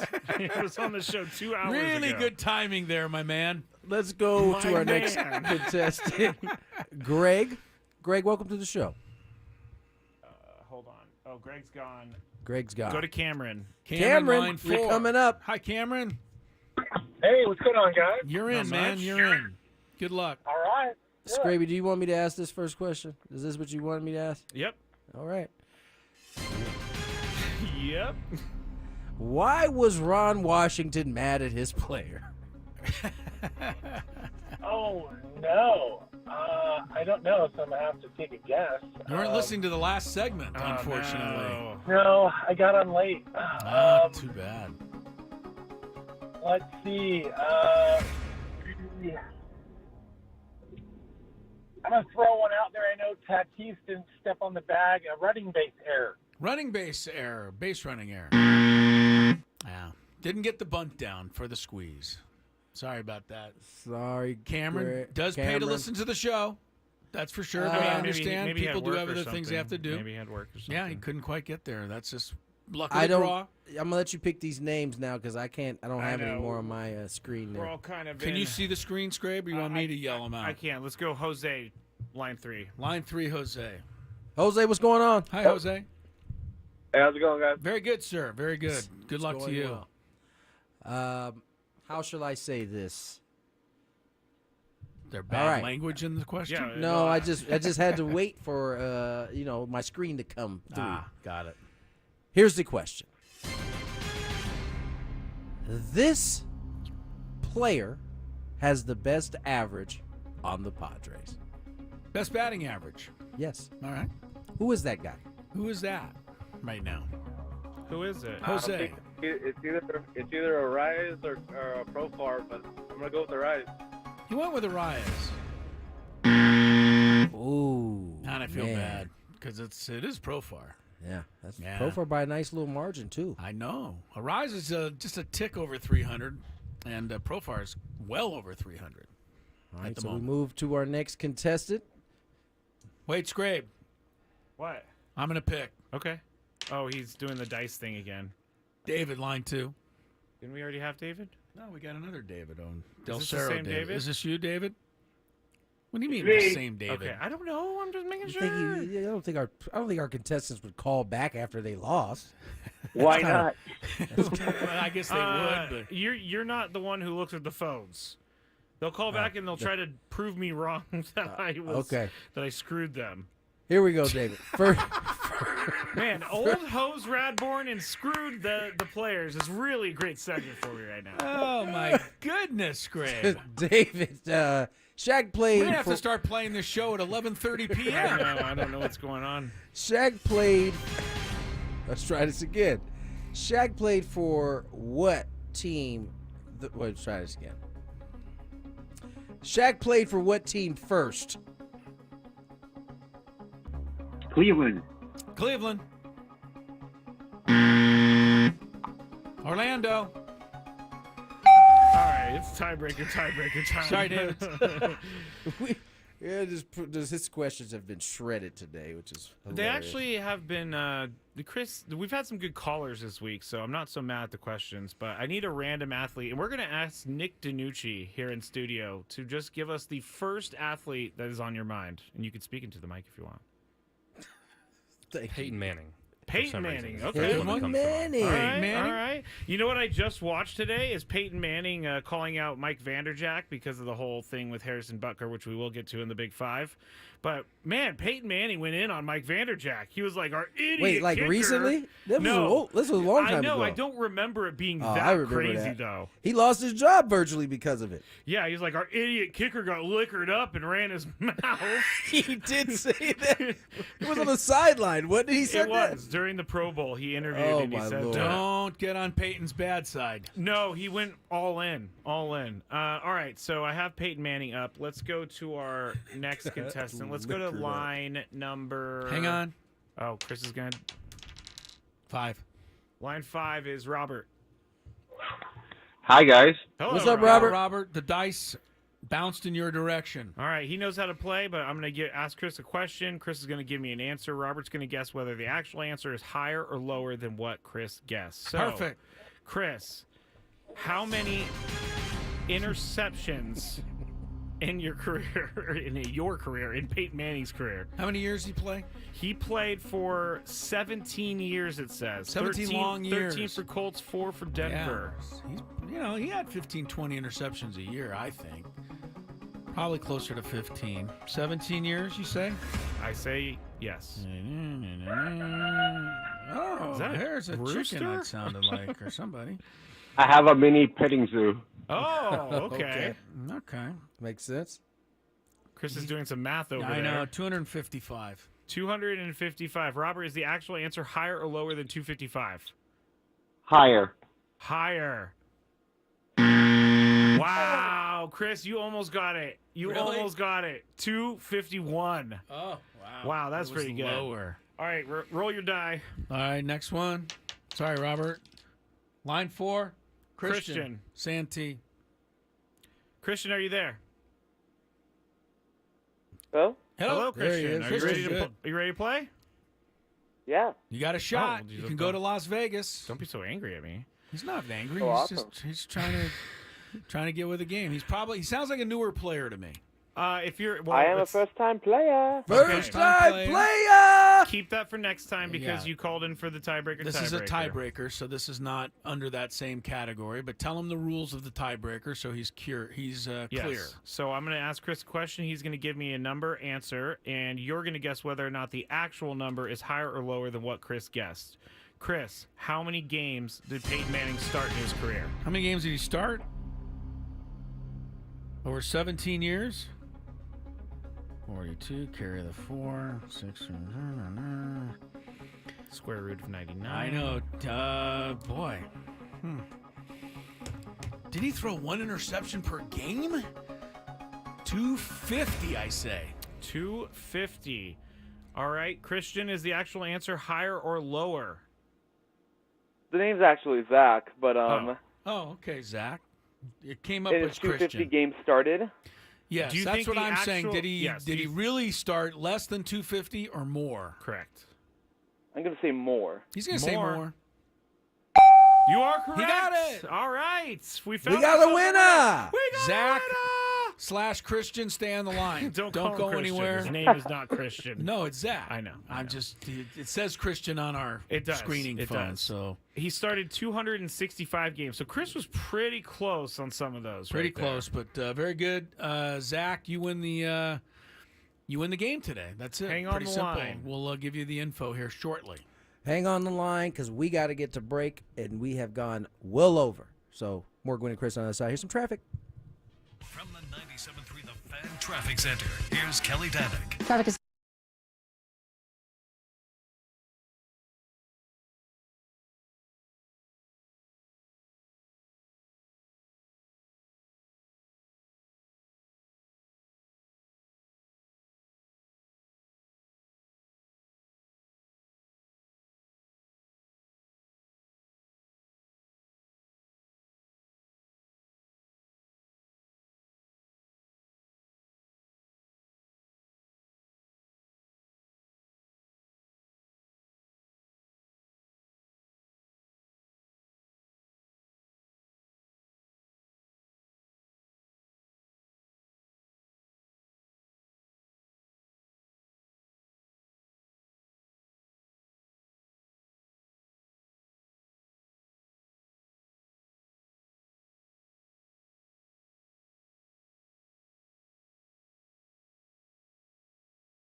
Back on Gwynn and Chris. 4:26 is the time. Chris Ello, Tony Gwynn Jr. in Atlanta.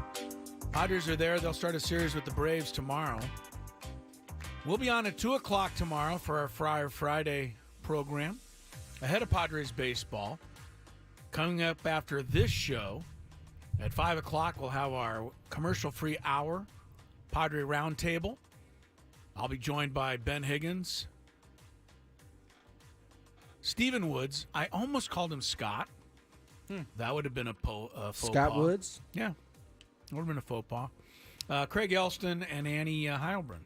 All of us will be together talking Padres baseball for a commercial-free hour in the wake of the sweep. I saw Woodsy and Paul for a little bit yesterday. They came by the booth. Very nice. Chopped it up a little bit.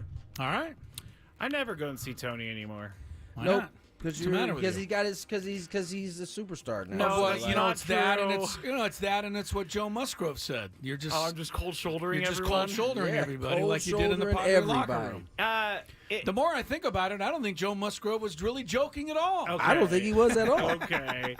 I think you were big time in all the Padres. I have this thing where if I get there, because I leave the show and I get there at game time, I'm not going to go say hi to Tony and Jesse during the game. I'm just not going to do Chris it. comes in all the time. I looked at him when I said that. I don't stay for long, but I always pop in to at least say hello. That's on you. For me, if someone walked into our room in the break, we would be Oh, a little... you know, well, we know you, What do you mean? Skraby, Wait, if somebody walked in this studio during a break? Yeah, and they came come in all the time. I know, and I always and then go they hello leave the and we studio talk and you to go, them. I wish they wouldn't come in the That's break not like true. this. I was about to say that's Skraby's. That's not true because you Tony's can been in see here before when people have come in. Yeah, I never say Skraby's that. not a fan of people coming in our studio when we're working. He gives them the worst side eye Oh, I know. ever. He's just a mean-spirited person at heart. Okay.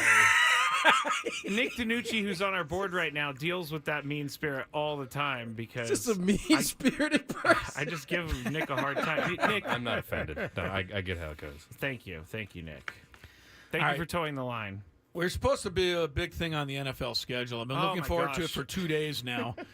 But you know what? We're going to have to hold off on it until tomorrow because we don't have enough time. Do you want to do it instead of the Big Five? No. Okay. I don't. all right. I want to do a Big Five. I think right. that's more entertaining to people. But the NFL schedule is out. Suffice to say, if you want to see what your favorite team's schedule is, go to whatever, NFL.com or whatever. You can get it. You know what the schedule definitely says? Is What? that somebody in the NFL hates the Steelers. Oh, yeah? Why? Hates the Steelers. What'd they do to the Steelers? I don't know, but look at their schedule. If somebody don't like them. All right, I'll check that out. I also know that somebody thinks that we all love the Jets because yes, they in the do. first 11 weeks of the season, the Jets are on 6 primetime games Oh.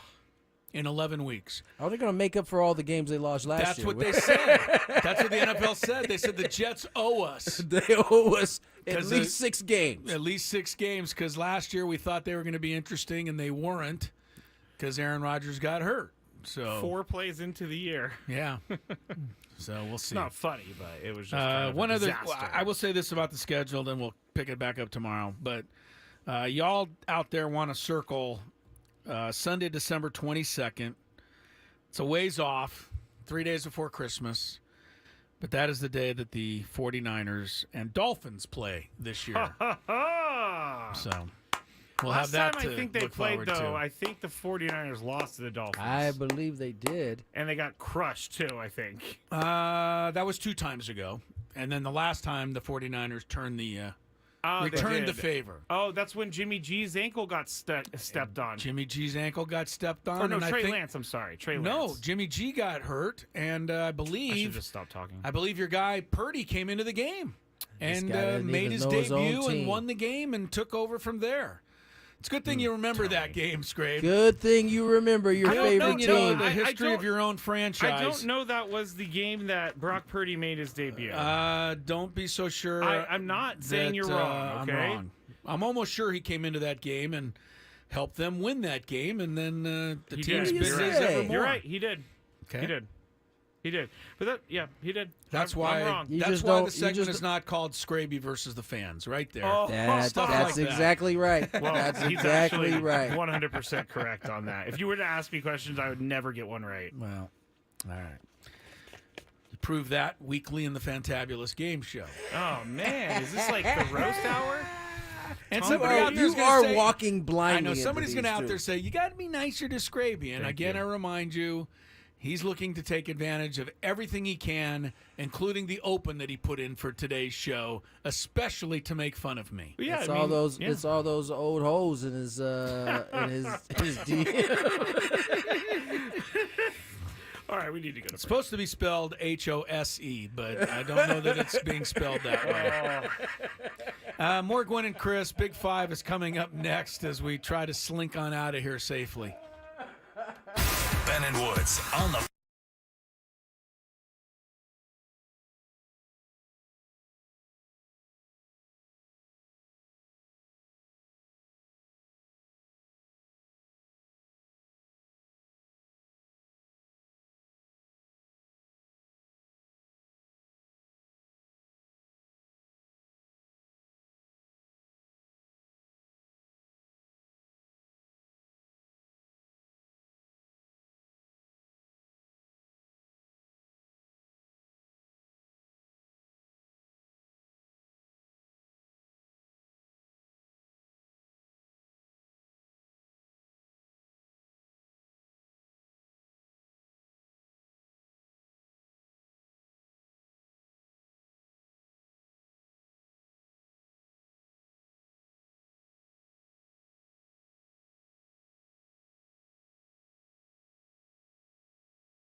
The Fan Traffic Center. Here's Kelly Danick. Traffic is sponsored by Valvoline Instant Draft the Oil Change, your trusted instant draft the oil change. Okay, this is more like it. Just a couple of problems to mention here. Northbound 5 at Pacific Highway, stalled vehicle in that left lane. Accident has cleared on the Coronado Bridge just past the 5, and they got that stalled vehicle out of the way, heading off of the island near the old toll plaza, so you're good to go both directions. Accident has cleared on eastbound King Freeway with the 125. Just watch out for little residuals flowing through that area. Oops, this just in. Got a collision involving a couple cars on eastbound 8 right before Severn. They are over the right shoulder. Stop by in at the 30 San Diego Valvoline Instant Oil Change Centers. You don't have to get out of your car. It usually only takes 15 minutes or less. Plus, get a free courtesy check of your tires and battery. Visit SoCalOilChange.com for directions and discounts. SoCalOilChange.com. I'm Kelly Danick with Gwynn and Chris, San Diego's #1 sports station, 97.3 The Fan. It's that time of the show when we check on the latest in sports. Only the most important topics and questions are brought to light. Stop what you're doing and listen. These news stories will astound and amaze you. The one, the only. Oh my God, who the hell cares? The Big Five starts now on 97.3 The Fan. I'm going to start by saying join the biggest moments in sports with Prize Picks. Pick your players, pick your stats, pick more, pick less. It's that easy. Must be present in certain states. Visit prizepicks.com for details. And we got so much going on, we're just going to get right into the first one. Number 5. And since it's a Padres off day, we're not going to be talking about the Padres here, but we'll be talking about something that is very near and dear to both of your hearts. And one major casualty of the TNT possibly losing the NBA on TNT rights would be the very, very, very, very, very popular Inside the NBA with Ernie, Charles, Shaq, and Kenny Smith. That show would be no more. Now, Charles said he has an opt-out in his contract, but some are thinking NBC should just poach that entire show and place it as is on their network if they can work out all the contracts. Tony, will you be able to survive without Inside the NBA? I mean, I'll make it work, but I would like not to have to try to survive without that crew. Now, Ernie's not going anywhere, no matter what. He's a TNT guy. He's a TNT guy. He will not be leaving. I saw that yesterday. However, the other 3 are available. And as much as I love Ernie, if he is contractually obligated to stay with TNT, I won't mess with his money. But everybody else is available. NBC should not hesitate. All right, Chris. Bring Charles over. Bring Kenny over. Bring Shaq over. And the second that Ernie can come over and join them, bring him as well. Yes. The show is so good, and don't discount how important Ernie is. Somebody's got to be traffic cop to these 3 guys. He might be the greatest traffic cop of all time. He might be, Tony. It's not easy when you have 3 guys, all with something really funny to say, for us to all be able to hear everything they're saying and keep track of them. So Ernie does a great job as well. I have no doubt that it won't be the same if Ernie's not there. Yeah. I mean, whoever has to take that place is going to be in a no-win situation. But Barkley still is the star. At least in my eyes, he is. So I think wherever he goes is, where people still gravitate. You know what's the sign of a good show? When I don't really watch for the NBA stuff. I just watch because they're funny and they're entertaining and they know what they're doing. Oh, yeah. They're great. And I think Shaq's the funniest one on that show. Charles is funny, but Charles has been doing his thing for a long time. Shaq doesn't even necessarily have to talk. He just could be laughing at Charles. Yeah. And that's hilarious. Falling out of his chair. I'll never forget when they did the end of the year thing, Gone Fishing, and they put they put some green screen up and then made it seem like they were sitting in the middle of a lake, and Shaq jumped off the supposed bridge into the lake, which was just a green screen, and started swimming around on the ground like he was in the water. I was like, this is Shaquille O'Neal doing that. It was that hilarious. One was almost as funny as when Shaq claims that someone wrapped his legs up with the phone cord and he tried to get up and race somebody and just took out the whole set when he fell, basically. Oh, man. Shaq, I can't even imagine. That show's way too good. It is very good. We'll see what happens, but I know Chuck is already looking for his exit plan. Yeah. Number 4. All right, this one is a serious one. Kansas City Chiefs fans, sports columnists, gay rights groups, and the NFL itself have blasted Chiefs kicker Harrison Butker's condemnation of working women, LGBTQ plus people, and President Joe Biden abortion, in vitro fertilization, and other, quote, degenerative cultural values. In a 20-minute speech at the graduation ceremony for Benedictine College, a private school in Kansas, Butker he even criticized Catholics who push dangerous gender ideologies. So he said a lot in this. I think he's Catholic, right? He is. Okay. And this university is Catholic. But this is the part of the speech which a lot of people are talking about. But I would venture to guess that the majority of you are most excited about your marriage and the children you will bring into this world. I can tell you that my beautiful wife, Isabel, would be the first to say that her life truly started when she began living her vocation as a wife and as a mother, and embrace one of the most important titles of all, homemaker. Now, Jonathan Bean. All right, so he said embrace one of the I think best titles of all, homemaker, which has women and people in general just upset about this. And women of the Chiefs, fans of the Chiefs, are calling for Butker to be cut because they won't support a team that supports his thoughts. And so that's where we're at with this. But Chris, what should the Chiefs do? Chiefs got trouble all over the place right now. I think the Chiefs should get a kicker whose thoughts about the world are consistent with the century with which we all live. I mean, what he was saying was like from the 1930s. Well, they if have not a video. before then. They're saying he's straight out of the Handmaid's Tale is what people are saying right now. I don't know. Everybody has a right to their free speech and their opinion, but you know, it's pretty hard to get behind anything Harrison Butker said there on behalf of women everywhere. What should the Chiefs do? I would say the Chiefs will probably end up doing nothing unless, you know, some people start canceling their season tickets and canceling their, you know, love for the Chiefs. And I don't know that the Chiefs may not call their bluff because the NFL is kind of like that. NFL is all about diversity and inclusion right now. Oh, yes, they say that, but I know. Let's see what happens. I know. Let's see what really happens here. Tony, you have daughters. What did you think about this? Yeah, I mean, he seems like a gentleman that's out of touch, you know, with everything. I mean, that was like the trifecta he hit right there. He hit more than a trifecta. He was going for everything there. Yeah, I mean, you know, is that a spot where something like that should be in a speech that you're talking to like college graduates that, you know, basically stay at home women and be homemakers? Like I saw a reaction from someone who was there, a woman that was there in the crowd graduating, and she said that like all the women were kind of looking around at each other like, is this dude really saying this right like, now? It just seems like it was like a speech that it wasn't meant for that setting at all. Yeah, I don't know what the prompts are or this anything. era. Yeah, or the era. Or this era, yeah, or this era for that matter. Yeah, man, I listen, I think everybody's entitled to have their beliefs and thoughts, but, you know, he's, in that case, being given the responsibility of speaking to young men and women out there. And that message didn't seem like it was fitting for soon-to-be young men and women that are going to be entering into the world that we live in. I agree with you real quick. I think his, I'm not sure the validity of this, but I believe it's true. I believe his mom is a physicist, so I'm really not sure where he's coming from with what he's saying. So that's another thing I people digress. Yes, good point, Nick. That's another thing people are talking about is that his mother is a professor, a physicist, done a lot of things in her life, but he's sitting up there telling everybody that they need to be homemakers, and so I think Kurt makes a good point. Colin Kaepernick can't play in the NFL, but this guy can, kind of thing.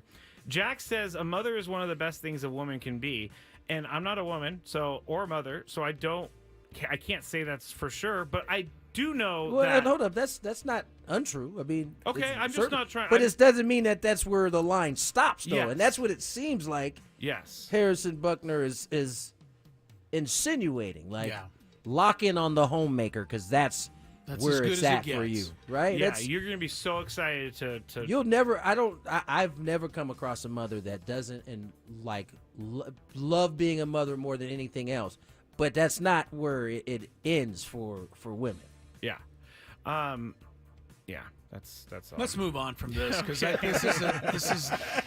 it's only going to upset the very tiny percentage of people out there that maybe don't agree with what we're saying. Then turn off the radio. And for everyone else, this is a no-brainer. It is a no-brainer. Right, it is a no. I'll get into this on the Skraby Show, everybody. All right. It's perfect. Number 3. We still call it the Skraby Show. Like, what are you going to just know why. move on from that, man? Like, it's time. It's time to Your what? listeners probably don't even call it the Skraby Show. No, they do say there are Chronicles tonight. Okay, so it's time for a change. The perils of remote broadcasting were on full display during Game 3 of the Stanley Cup Playoffs second round, in which the Canucks held a 4-2 lead over the Oilers in the third period. By not being in Canada on Sunday night, the announcers didn't realize until nearly 3 minutes into the third period that the Oilers had started the final 20 minutes of the game with a different goalie. Yeah. Awful announcing confirmed through sources that TNT Sports has had the play-by-play announcer and analyst for some games in Canada, calling those from their Atlanta headquarters, and has used remote production for some of their games. They also said What? That's what they get. No kidding, man. However, they have had a reporter and producer on the ground for each Canadian game. Apparently, those people didn't notice the goalie changing either. Tony, does a network tell its viewers they don't care by remote broadcasting? I think they do. I do think, and at this point, like, all right, it was one thing when we couldn't breathe on each other and like we needed to stay separated. Cool, but there are still teams playing this game right here of. Oh, we're gonna save some money, not gonna, send a group out, and that's what you get. You got a goaltender that's played how long? How long did he play before they figured it out? He played 2 periods, apparently.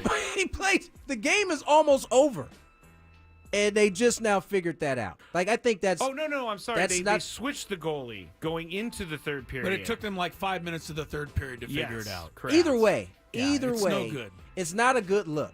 It's not a good look for the network. And I feel bad for the broadcasters who get called out, even though it's certainly no fault of theirs. This is, you know what? This has got to stop. Somebody's got to make a rule that if you're going to be good enough to be a network covering our sport, you're going to have to send broadcasters to the game. I mean, the hockey, the basketball, the football, ESPN, the basketball, they got to say that if you want the contract, you're going to have to get an announcer there because it looks so bad.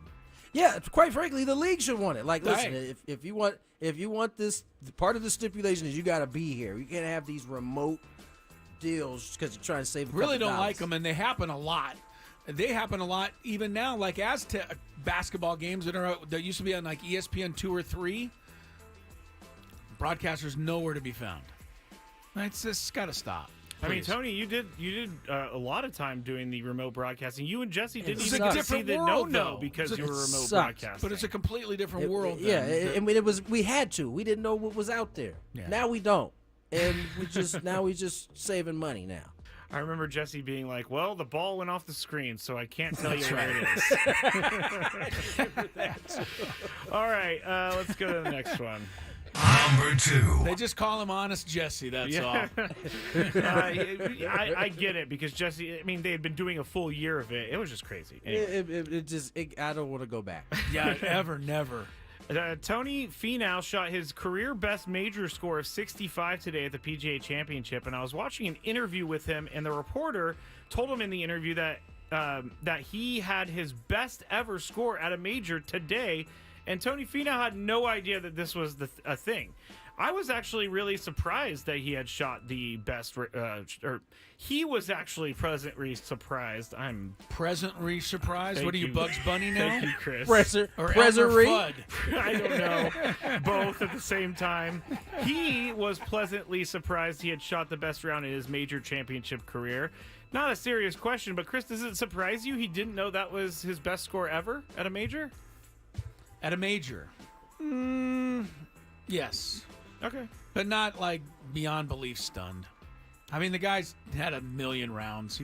They run into each other a little bit. I understand majors are more important, but so yes, I'm surprised because it's a major, but I can get it.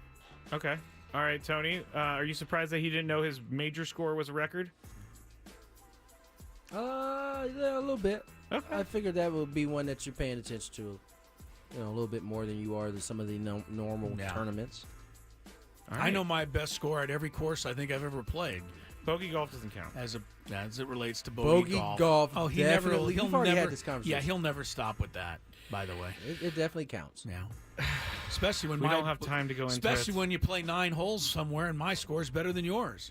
My score's 30. Oh, wait, I scored 22. This is great. You scored 38? I can't stand 16 your better than you copy right now. voice. What are you talking Your about? copy voice is terrible. Yeah. Final one. Number 1. The New York Giants have released some new uniforms to Oh, Lord have mercy. to honor a team from 100 years ago. And they are interesting. The helmets are like the Michigan Wolverine helmets, and I just retweeted this at Matt Skraby if you want to go see what they look like. The Michigan helmets are the Wolverine helmets, but instead of the yellow, it has red, and then it's blue. The jerseys are red and blue, and their pants are gold. What do you guys think of these? They look good for the Montreal Canadiens. Thank you. That's what I thought. I thought this looked CFL. Or hockey. Oh, yeah, that too. I know Yes, everybody's the trying Canadians are a hockey team. I know Skraby. everybody's trying to come up with the next great thing in uniforms, but we got to have a little better control and understanding of what actually looks good. Yeah. All right. Well, that's it for the Big Five, and that's it for today. Tony, say goodbye. Who's taking us out? Is it me? All right. Back at it again tomorrow. Short show, so get in right at 2. That's right. We won't be with you long. That's right. Have a good night. Skraby Chronicles. No, not Skraby Chronicles. Check that. Round Table, then Skraby Chronicles. True. Enjoy.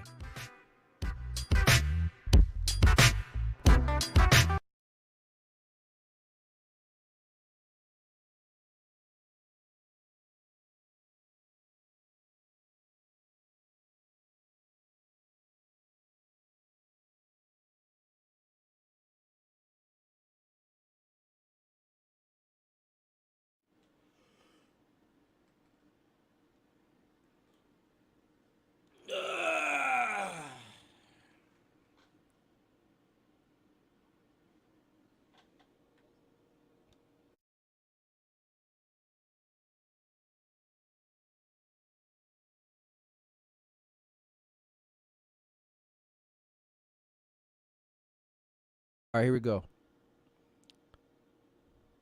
Does this have to play in my ear still? All right, I'll turn my mic down. Here we go. Check it out. Check that. Here we go. Tony Gwynn Jr. here. Summer is almost here, and with summer comes celebrations. Is your backyard ready to celebrate your family's biggest events? Moon Valley Nurse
minutes away. So call them today, 619-207-4336. Ask again about their Equity Express line of credit, 619-207-4336, or go to loanpronto.com, 619-207-4336. Equal housing lender, NMLS 1661781, subject to lender approval. Without the ones like you, who work tirelessly to keep things running, everything would suddenly stop.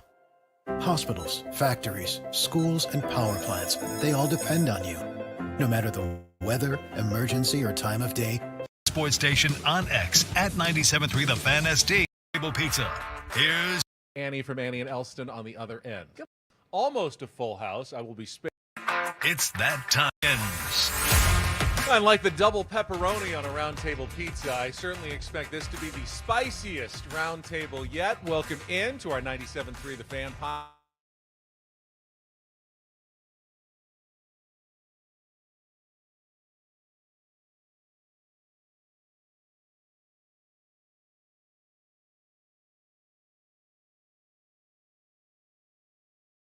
Padres round table commercial free for the next hour. We've got almost a full house. I will be spared the side eyes from Tony Gwynn Jr. He's in Atlanta with the San Diego Padres. And maybe that's for the best because Tony has too much perspective for this group that really, at this point, a fan base that's kind of angry coming off a 3-game sweep by the Colorado Rockies. Let me introduce my colleagues. To my left, we have Chris Ello from the Gwynn and Chris program, Craig Elston from Annie and Elston in the center. Howdy. My co-host, Stephen Woods. Good morning, Woodsy again. Hi, Benji. And Annie from Annie and Elston on the other end. Good morning, everybody. All right. Well, obviously not as good a feeling as we had coming off the 3-game series against the Dodgers, or even at this time last Thursday.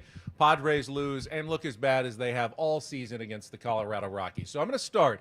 Woods, actually, we talked about this morning, gave me a Kierkegaard quote yesterday. And you didn't think we were going Danish philosophers this early in the roundtable. That's usually something I save for the second half, but we're jumping Thank you for telling right me in who with he Danish was, philosophy. Straight to the 7th Soren inning stretch. Kierkegaard, Chris. Name your favorite. And his quote philosopher. his quote was, and this stuck with me, life can only be understood backwards, but it must be lived forwards. We don't know what's going to happen going forward with the San Diego Padres, but let's put on our crystal ball. When we look backwards at the end of this season and look at this Colorado Rockies series, Chris, will we view this as like a pivotal moment when everything fell apart and we finally got a clear picture of a team that really wasn't as good as we hoped it might be or showed for a little bit? Or will we look at this series as a blip on the radar of a team that was actually playing pretty good baseball, as Mike Shildt contends, early in the season, and this just happened to be one of those things that you see over the course of a baseball season? Well, that's a really good question, Ben. I left my Kierkegaard. I left my stethoscope and my lab coat at home because I'm imagining everybody's feeling a little physically ill after what they saw this week, or at least mentally altered by the what took place. The Rockies did a lot of good things, and so to that end, Mike Shildt's correct. They got 10 RBIs with 2 outs. They got 13 of their 19 runs were driven in by the bottom of the lineup. They were 11 for 27 with runners in scoring position. Those are all pretty good things, and maybe the Padres could have done something about that with better pitching. But I do disagree with Mike Shilt's contention that they didn't get outplayed. They got outplayed. I mean, the Padres were 3 for 23 with runners in scoring position. That means the Rockies outplayed them in that category. The Padres had a base running guffaw in each of the last 2 games. I thought the pitchers didn't bear down when they had to get that final out of an inning and make some good pitches. They made lousy pitches that the Rockies kept, putting into play and driving in runs. But to answer Kierkegaard's question, that's a tough one. I hope that it's a blip on the radar, but I'm concerned with Atlanta and Cincinnati and the Yankees coming up. We could be sitting here in a couple of weeks. This team could be 7 or 8 games under 500, and then, we do have a problem. Craig, I think, you look for signs in a baseball season. Signs of a team that's overperforming, that's underperforming. Were flaws exposed? Is this something that we're going to look back as a troubling moment on the season? Well, this past 3-game series was a 2023 redo. Period. This is the exact feeling we had last year, including getting shut out, losing at home to bad teams. But losing to bad teams so far has been the theme of the Padres season. We did this stat. We have to update it yesterday on our show. Padres facing 4th and 5th place teams this year, either last or next to last. They're now 7-13 in those games against the teams that you're supposed to beat. And if you go 13-7 in those games, we're talking about an entirely different season. We're talking about being right there with the Cubs and the Brewers in the standings, probably where you'd feel like, based on kind of some of the feel-good that's happened this year, that the Padres should be. But frankly, they've done plenty of stuff to earn every one of the losses that they've accrued. I want to talk about that, the bad teams issue that the Padres have had. I'm going to come back to it, but let's keep going around the table here, the little table that we have. And Woods, your thoughts the round table. It's a little round, literally little round table that we have. Woods, your thoughts on whether this series is ultimately meaningful or it's something that the Padres can erase and get on from pretty quickly? You know, it's hard to give this team the benefit of the doubt after the last couple of years until you can rip off 8, 9, 10 wins in a row, 7. The Rockies just won 7 in a row. You're telling me the San Diego Padres don't have the talent to do what the Colorado Rockies did. You can win the World Series and lose to the Colorado Rockies a few times. It's absolutely happened. The Texas Rangers won the World Series. They lost to the San Diego Padres. They got swept by the San Diego Padres last year. I'm sure that stuck in their craw for a minute. But they moved on. They figured it out. We need to move on and figure it out sooner than later. You know, it always sticks in my head, the Oral Hershiser and Joe Davis. That's why they play the games. Cancel the parade. Yeah, man, you got to play these games, and you need to beat those teams, certainly. You just dig your hole bigger and bigger and bigger and bigger when you lose 3 games to the Colorado Rockies, man. So you hope that they can win 7 in a row, 8 in a row at one point. They've shown me nothing in the last 2 years that tells me they can. Annie, as fans, I think we always see the worst coming, and that just exposed all the fears that we had, that this team is going to collapse like they did in 2021. They're going to, never get it going like they did in 2023. How important do you think these last 3 days were for the Padres? This team is an enigma. They are better against teams with winning records. They are better on the road. So I don't know if it really was that wild, because they could go rip off a really good road trip and be right back in it. Now, it's funny, Joe Musgrove after the game yesterday was saying everybody expects us to beat bad teams, but the Colorado Rockies played really well. They didn't play like a bad team. So there's that side of it.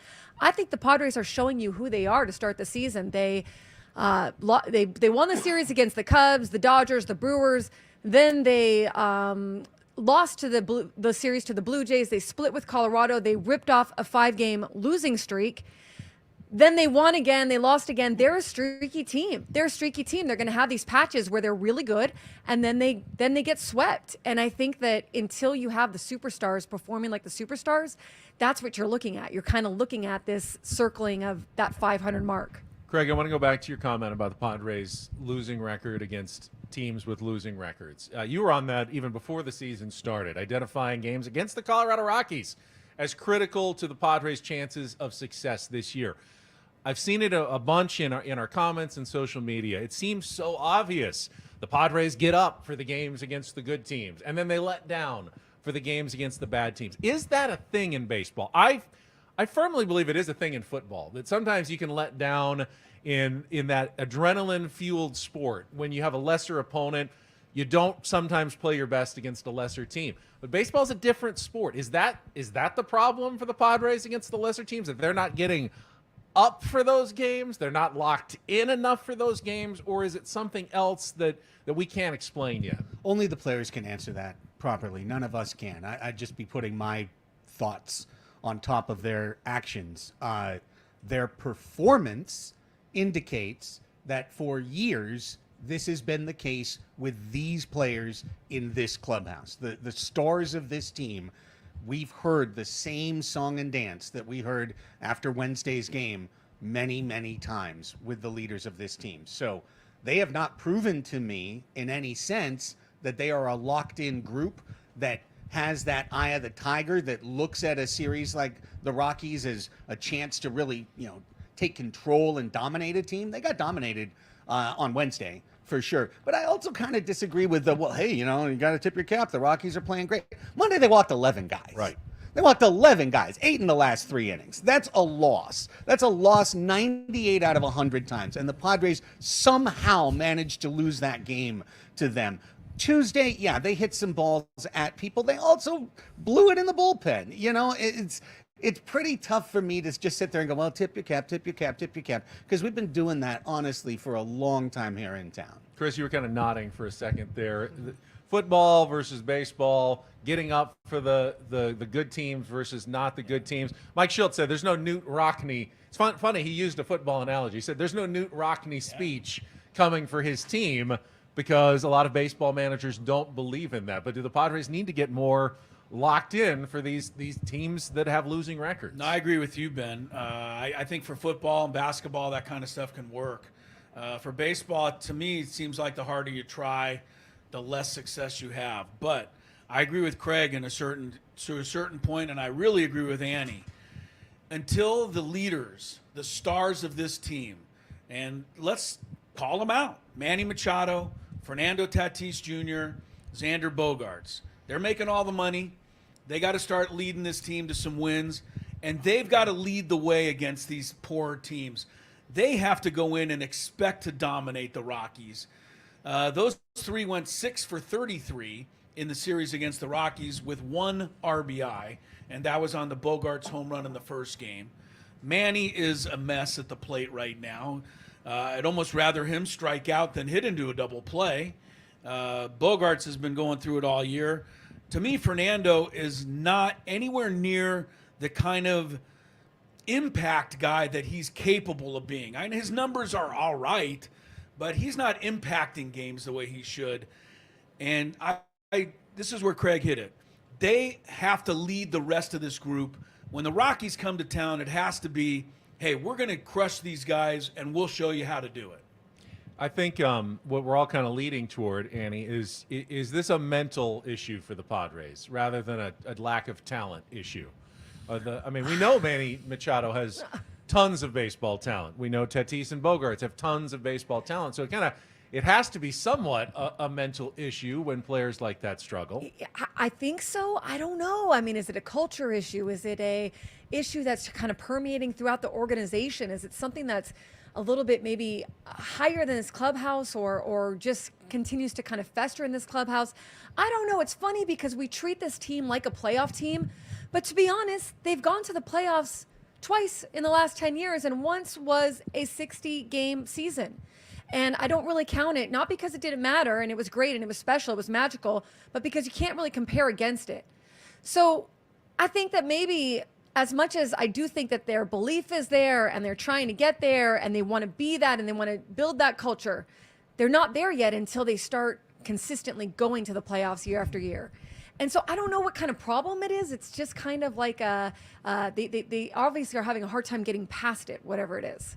Well, you've seen flashes of it. You know, you've seen flashes of really good culture and togetherness and moving the chain, next man up. You've seen a lot of that. You've seen unselfish baseball this year from the San Diego Padres. You've seen guys hitting it where it's pitched.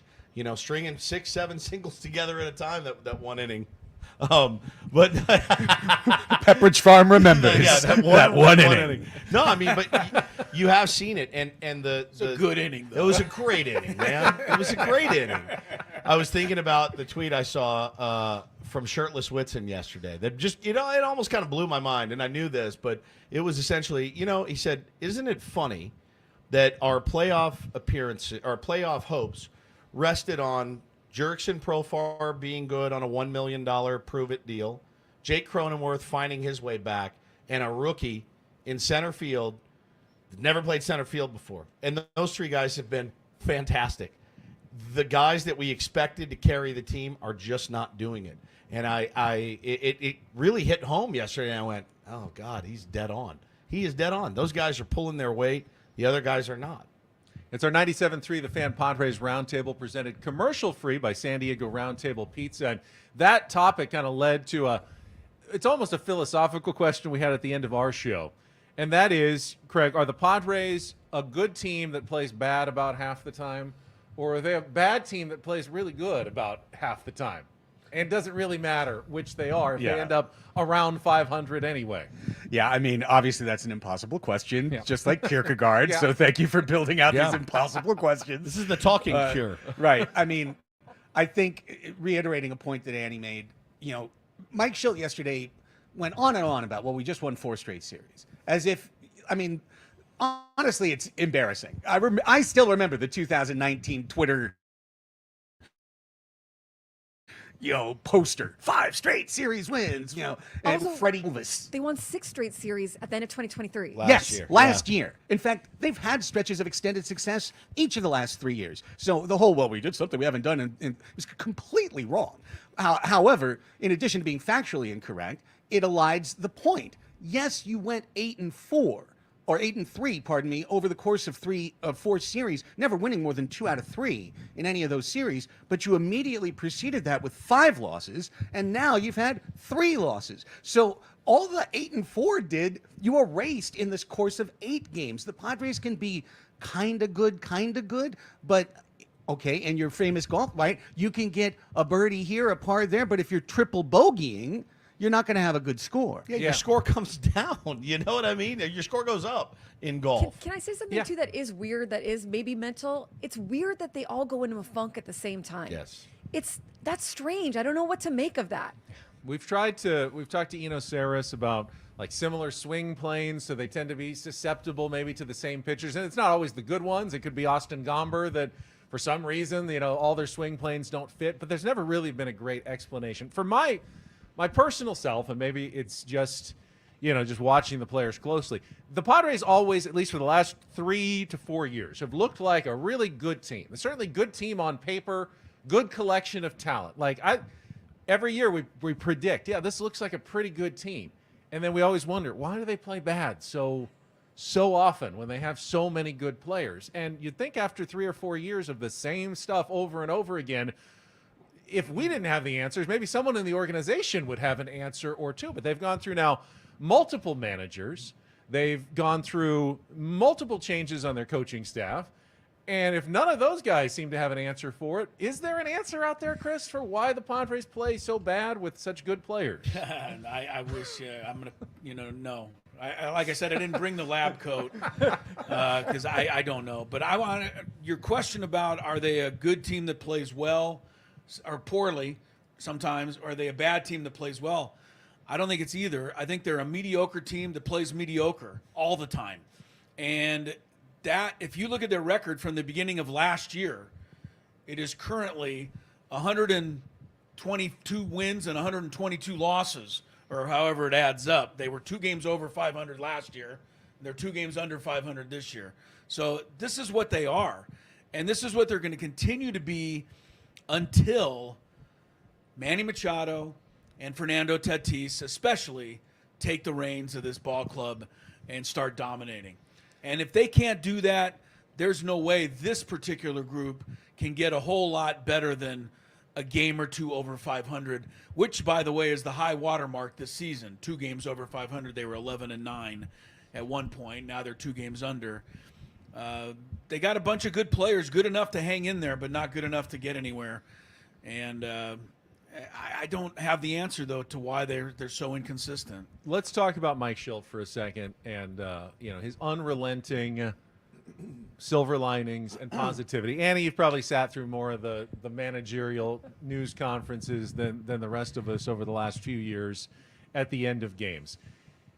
Do you feel like that the strategy that he employs, always making sure to point out what his team did well, minimizing what his team did poorly, is that the right way to go? Even if it frustrates fans who would like to hear maybe a little more dose of candid honesty after a tough loss, especially like the last one against the Rockies? It's a good question. I mean, players speak very highly of Mike Shildt. I think that a few things to consider here. One, Mike Shildt is working against whatever happened in St. Louis, and none of us know all the details. He was never. It was never so terrible that he couldn't get another job, but there was clearly some hurtness over what happened there, and he was blindsided.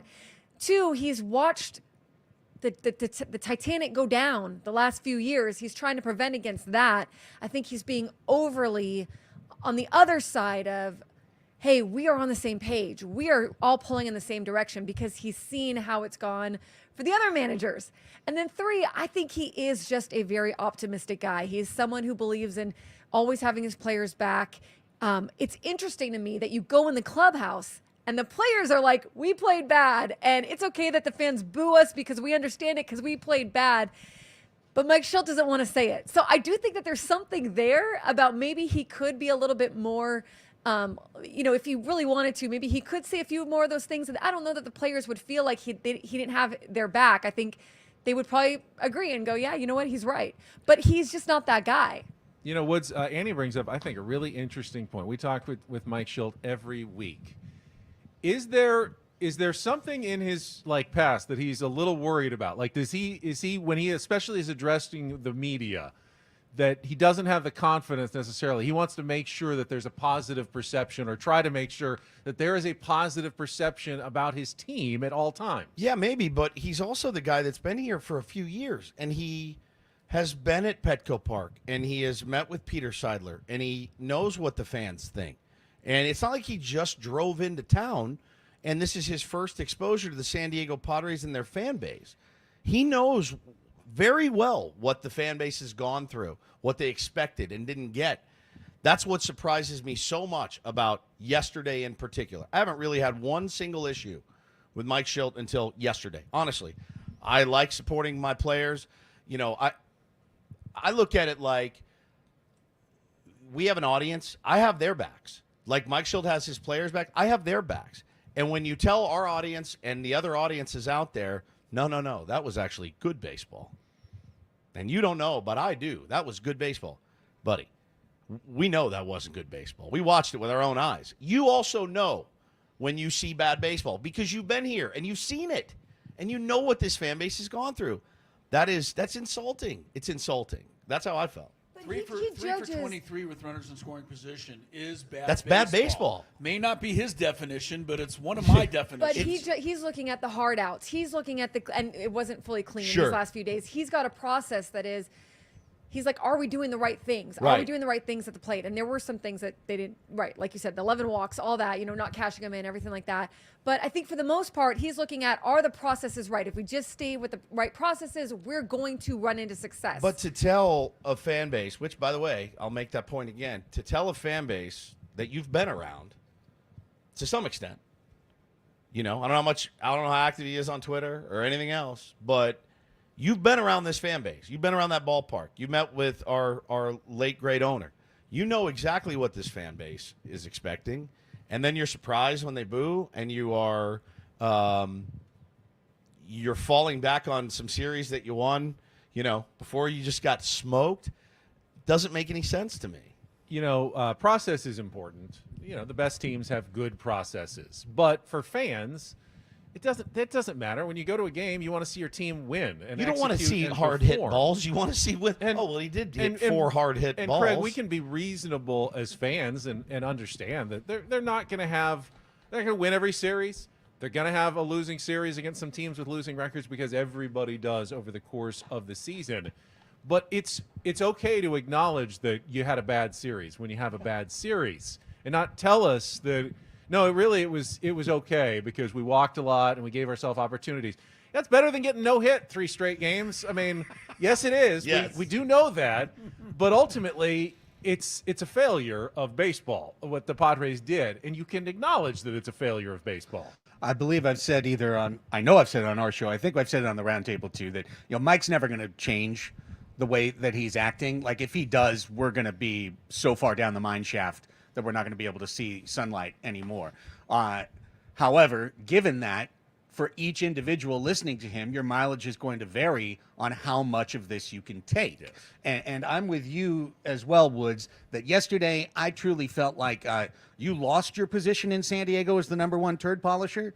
And you Mike being Shildt, Ben. Yeah, Mike Shildt deserve that. Mike Shildt get got on my the own show, so yeah, it's fine. Yeah, it's I hear all the squeaky noise, sound, yeah. the squeaky sound.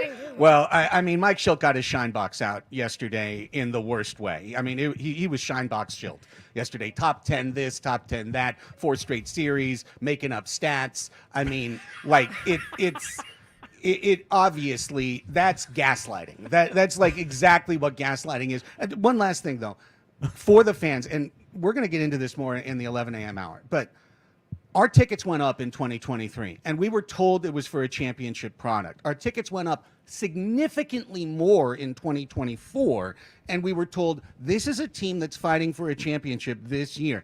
The Padres haven't had this extended run of success since the first half of 2022. You can look it up, and we're going to go through it. It's a string of about 300 games of incredibly mediocre baseball. So, like, don't tell us one thing and then say that, no, our expectations should be to just sit there and take it. No, we're going to boo you at this point. 4 straight series is great, but 8-4 in the big picture is not much. The Phillies are 16-3 in their last 19. Now that's a good stretch of baseball. That's a run. Right. We have not seen anything like that. You're listening to our 97.3 The Fan Padres Roundtable. It's presented by San Diego Roundtable Pizza. And I'm just going to throw out the possibility that Mike Shildt is actually a diabolical genius, because what is everybody talking about today? Padres. Mike Shilt's bad press conference. What really would we have been talking about? Manny Machado's continued struggles and an unending slump at the plate. And maybe he cleverly changed the topic about something he didn't want to have people talking about. Hey, talk about me and how bad I am at a press conference, and not talk about what may be the real issue with this team. Chris, you mentioned it before, the stars not playing like stars. Manny Machado gave extensive comments, some of the most extensive comments he gave earlier this week about his recovery from his surgery, where he is in the process, not being fully locked in, expecting that he will be there at the end. But in the meantime, as he continues to struggle, is there anything you do in terms of not playing Manny as much, putting him down in the lineup, or are you locked into putting him in the cleanup spot every single day and just crossing your fingers that today is the day that Manny becomes Manny Machado again? Yeah, I'm an idiot. I'm going to probably keep hitting him cleanup because I don't really think I have a better option, honestly. I would consider very much so moving Bogarts down into the 8th spot. 9th is almost too embarrassing for a guy of his previous stature. But until he can show me he can do anything consistently, I don't think I can have him in the middle of this order. But Manny, as terrible as he is, he's still Manny Machado, and the back of his baseball card tells me that he'll end up with 30 home runs and 100 RBIs at the end of this season. I got to still believe in that. And as I said, who am I going to put in? Who are you going to bat fourth? Hassan Kim? I mean, Jackson Merrill? I don't see a better option right now. You have to cross your fingers and hope that Manny, starts figuring it out again. Sneakily, though, with just a couple of home runs and a couple of decent days, Xander's numbers and Manny's numbers are really, unfortunately, close now, despite how bad Xander was for so long. No, I'm dropping down. Manny is and don't forget, we had a roundtable discussion earlier this year where we talked about moving him out of the leadoff spot, Xander, and I said, absolutely not. You got to stick with this guy and ride it out. Well, I've ridden it out personally long enough. That was before Arise was on the team. That's changes true. The equation a little bit. Annie, with your experience with Manny, is there anything that the Padres can or should be doing with their most expensive superstar? I think he has to ride it out. And here's the other thing. Manny, just like every player on this team, has an ego. He wants to be in there. He wants to help the team. I think he's your best option right now. You've got to get him going in order to get the Padres where they need to go in the postseason. He's got to be a big part of that. And the other part of that is you want to keep him in a position to succeed, essentially. Like, you want, I don't know how to say, like, you want Manny to be happy, sort of. You know what I mean? Like, and that's not because he's a bad teammate or a bad sport or anything like that, but because he knows he's got to work into it. He's got to get into where he knows he can be.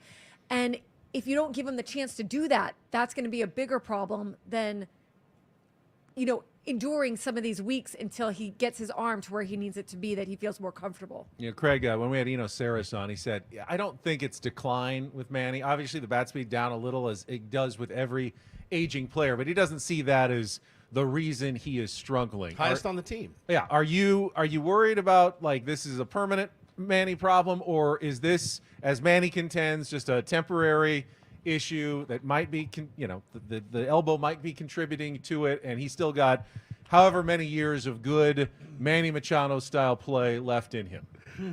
what choice do I have? Yeah. This is That's a good point. This is year 1 of 10. Like, I mean, the Padres had their chance to get off of the Manny Machado train last year, and instead they yoked themselves to him through his early 40s. If he is a declining player at 31, the Padres are screwed for the decade. For the decade. I refuse to believe that yet. Same with Xander, too. Absolutely. I mean, if this is what our stars are going to be, we're the Angels, period, done. Okay? We're the Angels. Get ready for a decade of, well, remember this bobblehead. Like, I'm not there yet, man. I can't be there yet. That's breaking everything. We better not be there yet. Right. I mean, that's Brian Kenny territory. And I'm not willing to go there yet. I believe he'll be better. Factually, he's been bad. Also factually, there's no other choice that you can make. Chris said it. You are forced to bat him fourth. I have one last thing. Can I just say about Manny? When he follows 8 walks over the course of 2.5 innings and 3 in the inning preceding his at bat in the bottom of the 9th inning, and comes up with the bases loaded and swings at the first pitch and grounds into a game-ending double play. And when he's asked about that, he defiantly tells everybody that he was just doing what he does and that the pitcher was throwing a bunch of strikes, just not enough. So that's why he kept walking. Here's my thing, and it's a little Mike Shildt. Be honest with the fans. Be honest with us. And be honest with yourself. I don't agree with you. I think he is. I think swinging 3 and 2, swinging at the first pitch was not He said the that right he thing to think do. it was. He said that he didn't him. execute. Like It's him. It's him. It's him. It's him. It's him. It's been him since he was a rookie in Baltimore. That is him. I talked to Tony Gwynn Jr. about it yesterday. And I go, because there was a guy in our chat that bet me $100. And he goes, and I'm coming for that money tomorrow. He said, oh, I can't wait for Tony Gwynn Jr. to eviscerate Ben, because Ben said he shouldn't have swung, or maybe he shouldn't have swung 0-0. And I go, no. Tony will absolutely tell you that Manny Machado, that's his pitch. He can handle that pitch. He didn't get the best swing on it. But when he tells you, Chris, or he tells the media, I'm not changing. That's not BS. I think that's legitimately who he is. And I think for him to be at his best, he needs to believe that and stay in attack mode because he mashes on the first pitch.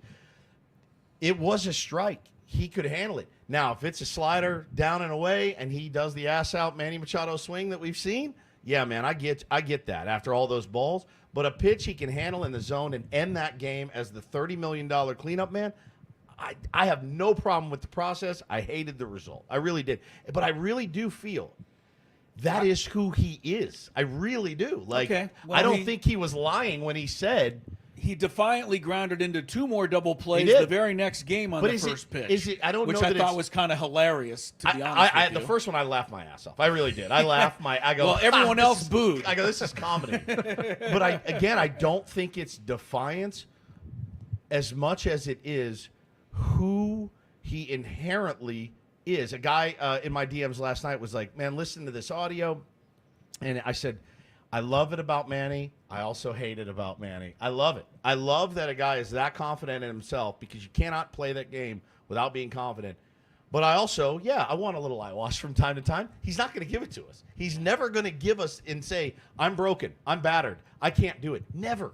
He'll never say it. And jump in here. You said it better than what I just said, the prior statement, because that's what I mean about like ego and everything like that. It's not, it's a healthy, it's a good, it's confidence, but it's also, you need him. You need Manny to be Manny. Like Manny is that little kind of, I don't defiant, I don't know, but that little edge to him, you want it there. Like that's when he gets going, that's what drives him, that's what pushes him to have him in a position to succeed. Now, he did say he didn't execute on that, but he also was very kind of open about the fact that his arm is bothering him, that his swing isn't where he wants it to be. He's trying to work through that to get his swing back, but it's working through it during the season with a bum elbow kind of. I guess what I disagree with, Craig, and I think when people say Manny doesn't know baseball if he swings at that pitch, I will totally argue with anybody who thinks Manny is not a very savvy player.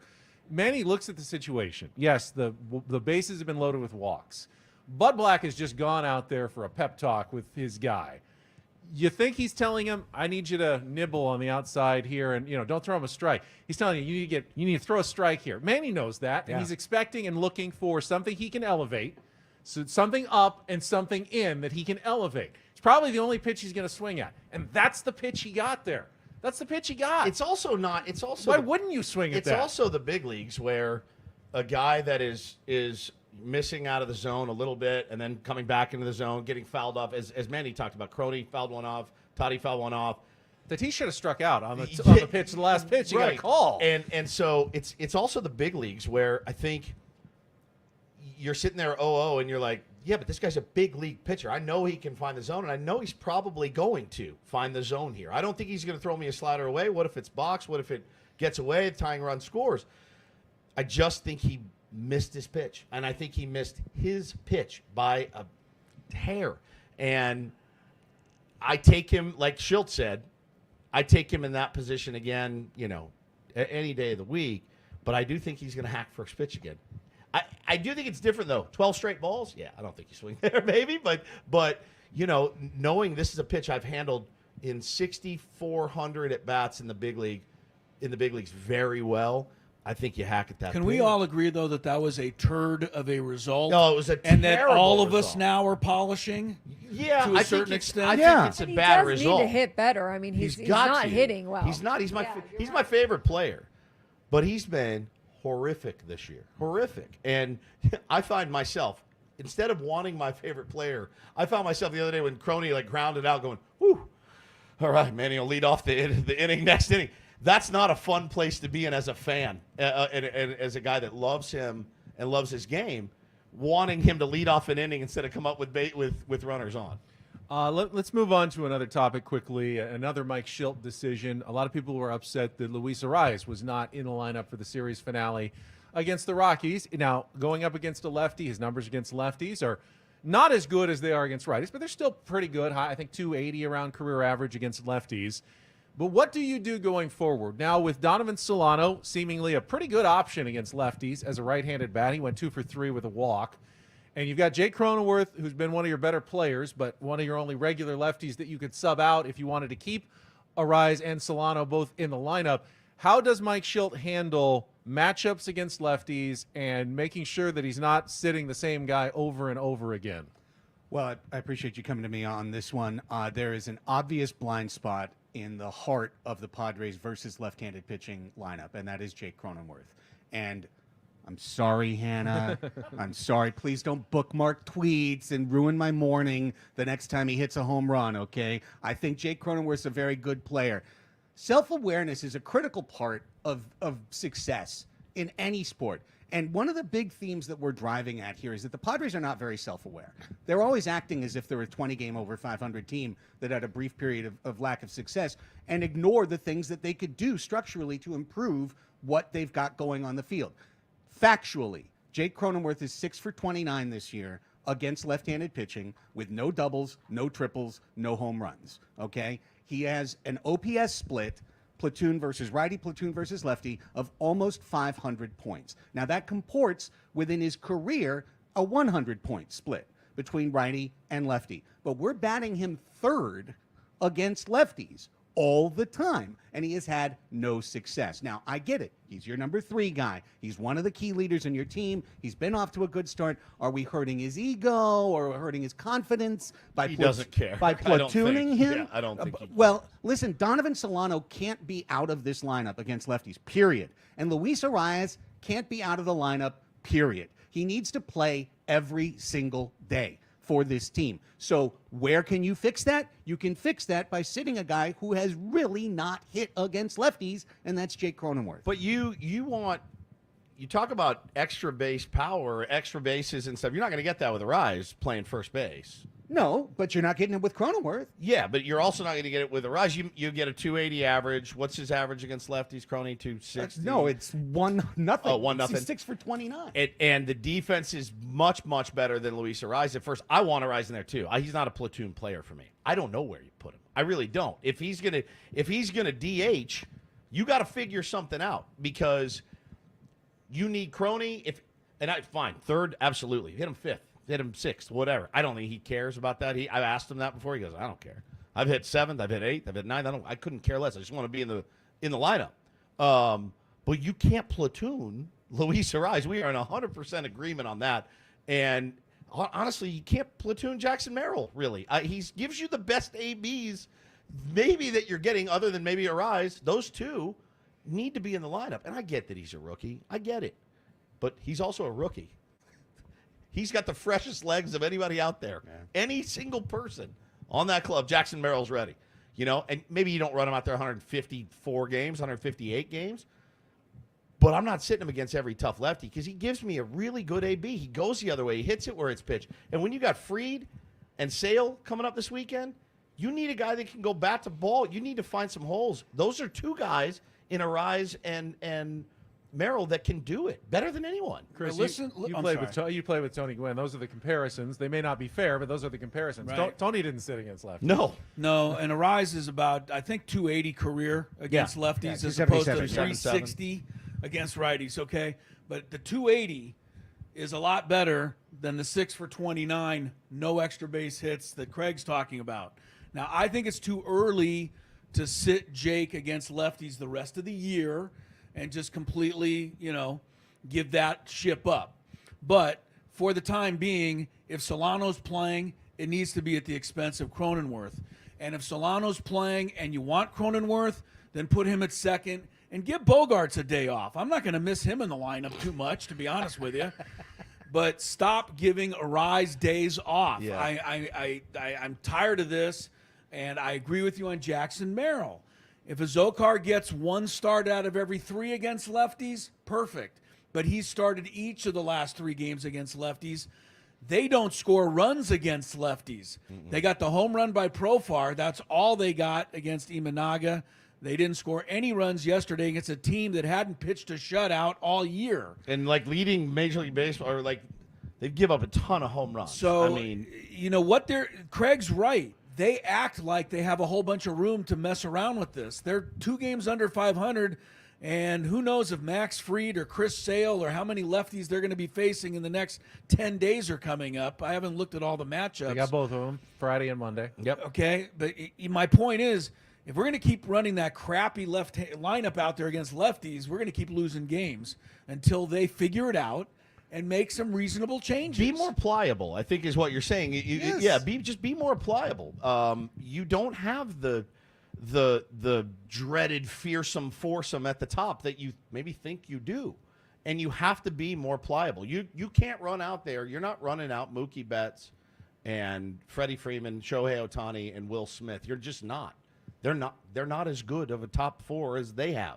You don't have to put those same 4. You don't have Juan Soto and Aaron Judge back-to-back. You need to be more pliable. I love the idea of moving guys around. I think it's important to do it based on what the situation dictates. But Arraez sitting on the bench in a game you have to win, along with Jackson Merrill, you don't have to win it. You know what I'm saying. You'd love to salvage that game. It's not going to help you win with those guys sitting on the bench. 2 of the better hitters on your team. So 97.3 The Fan Padres Roundtable presented commercial-free by San Diego Roundtable Pizza, and it is 7th inning stretch time. Take a little break from the baseball talk. I got a couple spicy meatballs to finish after the 7th inning stretch question, but let's go. Let's go around. Yeah, actual meatballs. That's what right we over need there is on the more table. food Yeah, right now. It is a food question. So in the wake of this week's judge's ruling in Fort Wayne, Indiana, that a taco and a burrito are in fact a sandwich, I'm going to ask the question. I know. I disagree, but that's fine. Wait, what? They're wasting a judge's time? Yeah, getting a ruling? It involved a zoning issue where only a sandwich restaurant could go into a certain shopping center, and the owner of a Mexican restaurant said, well, a taco is a sandwich. It's a Mexican sandwich, and the judge agreed. So all right, gotcha. The question is, we have so many phenomenal taco shops in San Diego. Yes. When you want a guilty pleasure, what's your go-to order at your favorite San Diego taco shop? Like, what are you walking up there, you can get anything you want. Annie, what do you get at the taco shop? Well, El Veganito in Grossmont Center Food Court makes vegan Mexican food. So I get potato roll tacos. They are delicious. Potato roll tacos are good. They are so good. They're subtly good. Wizzy, what's your go-to Mexican food? I have a feeling this is going to get less and less healthy as we go. By the time it gets to me, we're going to have triple carne asada. I like the burrito covered in lard that I get. Yeah. I like Jorge's, big Jorge's fan. And when I go to Jorge's, I either get the carne asada burrito or I get the shredded beef tacos, and I love them. I swell up when I eat it, but it's so worth it. Craig? If I'm going around the county, I'm going to have Al Pastor tacos at Tacos LG down in National City. If I'm coming home from announcing a game or something, I'm going to get 3 beef rolled tacos at Rigoberto's with guacamole and cheese. Chris? Roberto's for rolled tacos and guacamole, preferably at least 5 rolled tacos with guacamole. Lucha Libre for the California surf burrito that has the carne asada, the shrimp, and the French fries all inside. That's a good, and usually slices of avocado, which I don't know if the Magic is wearing off. Off the menu now, yeah. The sweep-ended avocado. We need a new bit. Incredible. We do. You kind of stole my answer, but I love a great California burrito and 5 rolled tacos with guacamole. 5 rolled tacos, guacamole. Yeah. Well, if I'm really guilty pleasure, and if you're gonna, I just get the side salad. I just get a side 3. salad. I'm sorry, 3's enough for me. It really is. The carne asada burrito, 5 rolled tacos, and a tab, please. Does anybody remember that? Oh yeah. Pink can tab. Pink can. Can't give you a tab unless you order something. The diet drink. Can I ask something about the left-handed lineup? Yeah. Was part of it, because who DH'd yesterday? Was it Manny? It was Manny. So was part of it the defense? He didn't want to give up anything More defense at defensively. first. Yeah, that's probably part of it. But at the same time, you can't take. So I just going back to it. People said, "Well, give Manny the day off. He's been struggling." I did. I said that. Yeah, you can't take You can't take any of your righties who mash lefties out of the lineup. That's one of your chances to get them going, is to face a lefty. You sit them and then say, "But we'll put you back in against the tough righty the next day." It's like, thanks. How am I ever going to get going? You're taking me out against the lefty. You can't do that. So you have to play Manny and Bogarts against the lefties, even if they are struggling, because that's their chance to actually get some confidence and get going. But what Craig's saying is that they feel like they have to play Cronenworth too, because he's the number 3 hitter. And Craig is going a little deeper into this and saying you don't have to play Cronenworth until he can do something against lefties. I think that's fair. All right, I'm going to get into it's actually a metaphorical spicy meatball. Sorry, Woods. 20 hours now a week. you're gaslighting all right. us, too. This is one that I think everyone. shine box. I think this is one that everyone out there is going to like to hear. How can we in the media do a better job of covering the Padres? And are we soft, as so many people often claim in our coverage of the team?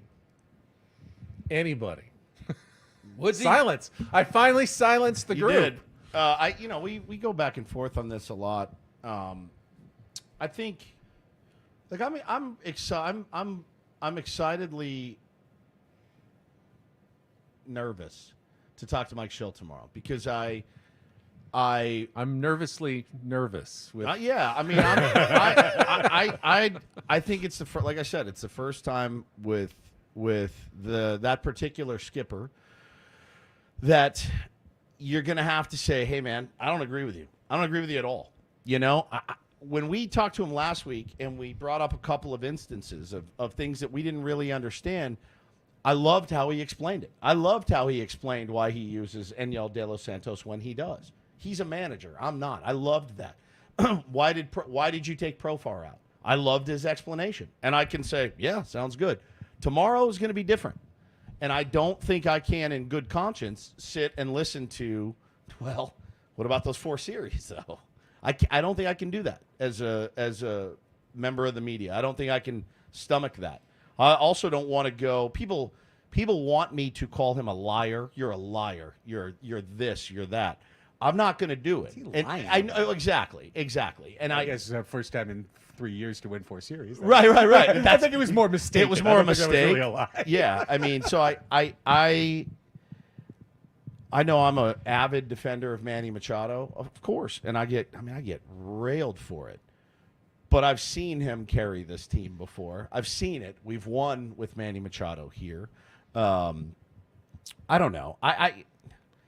It is what it is. I mean, the Philly, New York, they don't win. They don't win either. Boston, whatever. Like they've won, but they don't win a lot. Like the Mets never win. The Yankees haven't won since 2009.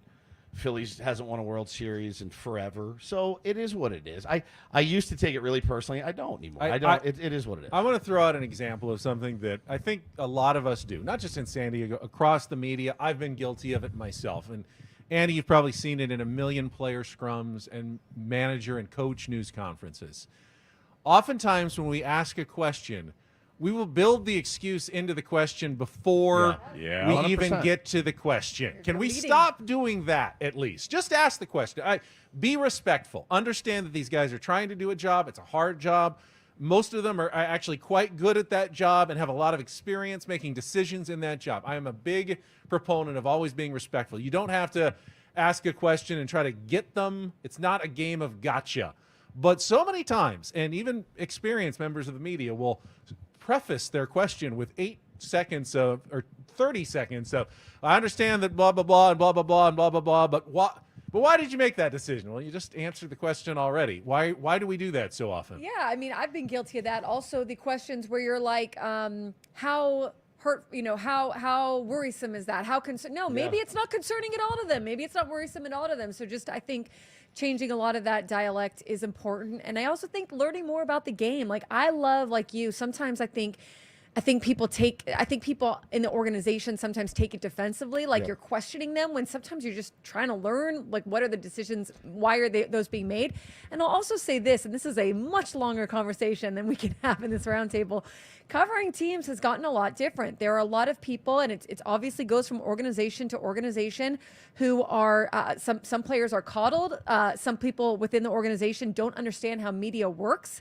It becomes and nor care to learn, because it's a private entity. Hey, we'll threaten to revoke your credential. Hey, we'll not let you do this. We'll warn the player that you're coming. Well, there's all kinds of different things at play now that I think make the job a little bit more difficult. And again, that really is a culture thing. It varies from organization to organization.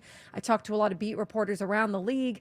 It's different from place to place. So I think the more that you can do what you're talking about, which is being, like you said, respectful, but also trying to understand where they're coming from, and again, trying to show up and understand on our end what the players are saying and coming from. I think that leads to better coverage. Benny, but also, like, the players, they also need to do a better job. They do. I mean, it's, I agree. Hide in training It rooms. is not hard. It is not hard to say, I suck right now. I'm working on it. I'll get better. It's so, it just deflates the whole thing. But it's not hard to say that maybe you're right.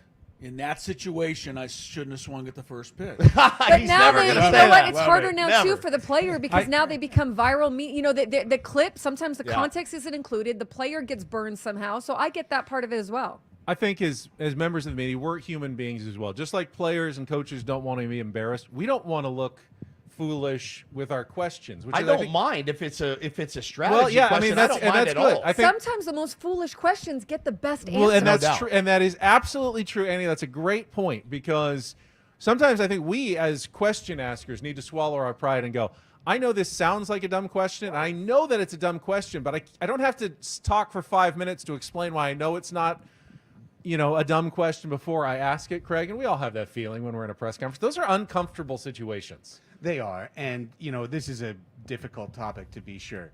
The most generic kind of, short answer that I could give is I would love to see more of an eye on two things. One is a culture of accountability, because that is one area that the media can fill in where a team does not. And the other is to not approach as many, and I'm not talking about anyone here, but just there's a lot of naivete in San Diego sports reporting of just taking what's said and kind of repeating it and not questioning what is being asked, but taking it at pure face value. And I think you need to earn that, at least with me, you need to earn that trust that I can take you at face value. A lot of times I'm going to take a look at what's being said compared to what's happening, and I think we had a great example of that disconnect yesterday. Can I also say something that I think a lot of fans might be helpful to understand? A lot of the conversations, the best conversations, happen without a camera around or a microphone around. You're having them just in the clubhouse talking guy to guy, and you're processing that and moving that, or coaches or managers. It's not all, like, most of the best reporting is not what you're seeing in these post-game pressers. It's the stories. We had it yesterday with Cronenworth. We walked in. How we doing? Good to see you. And he's like, I was asking about holding runners on, and he showed me the different ways that he does it. Like, that was great. But I'm not going to do that. Jake, how do you hold runners on? Right. Shove the mic in his face. Put the camera in and be like, you know, It was a good video. It was. you're going to get a different answer. Yeah, it is a topic that a lot of people want to know about. You know, they ask us.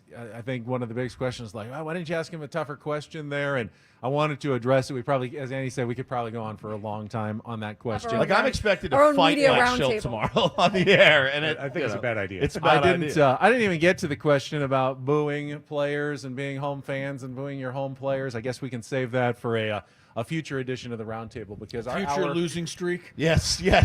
They probably happen. I hate to say. Booing is okay. Oh, that's hopefully baseball. this one Booing will is come fine. to an yes, end. Booing is fine. Hopefully it'll be a good week, but a tough road trip coming up. The Atlanta Braves, the Cincinnati Reds will be back. Actually, 2 weeks from today, I believe, because next Thursday is an early game against Cincinnati. So that is it. Guys, you can come in and do it on your own. I'm going to miss you guys. I'll be in the desert. For Annie Heilbrunn, for Stephen Woods, Craig Elston, Chris Ello, and Tony Gwynn Jr. off in Atlanta somewhere. I'm Ben Higgins. Thanks for joining us on the 97.3 The Fan Padres Roundtable presented by San Diego Roundtable Pizza. Have a great rest of your day, everybody.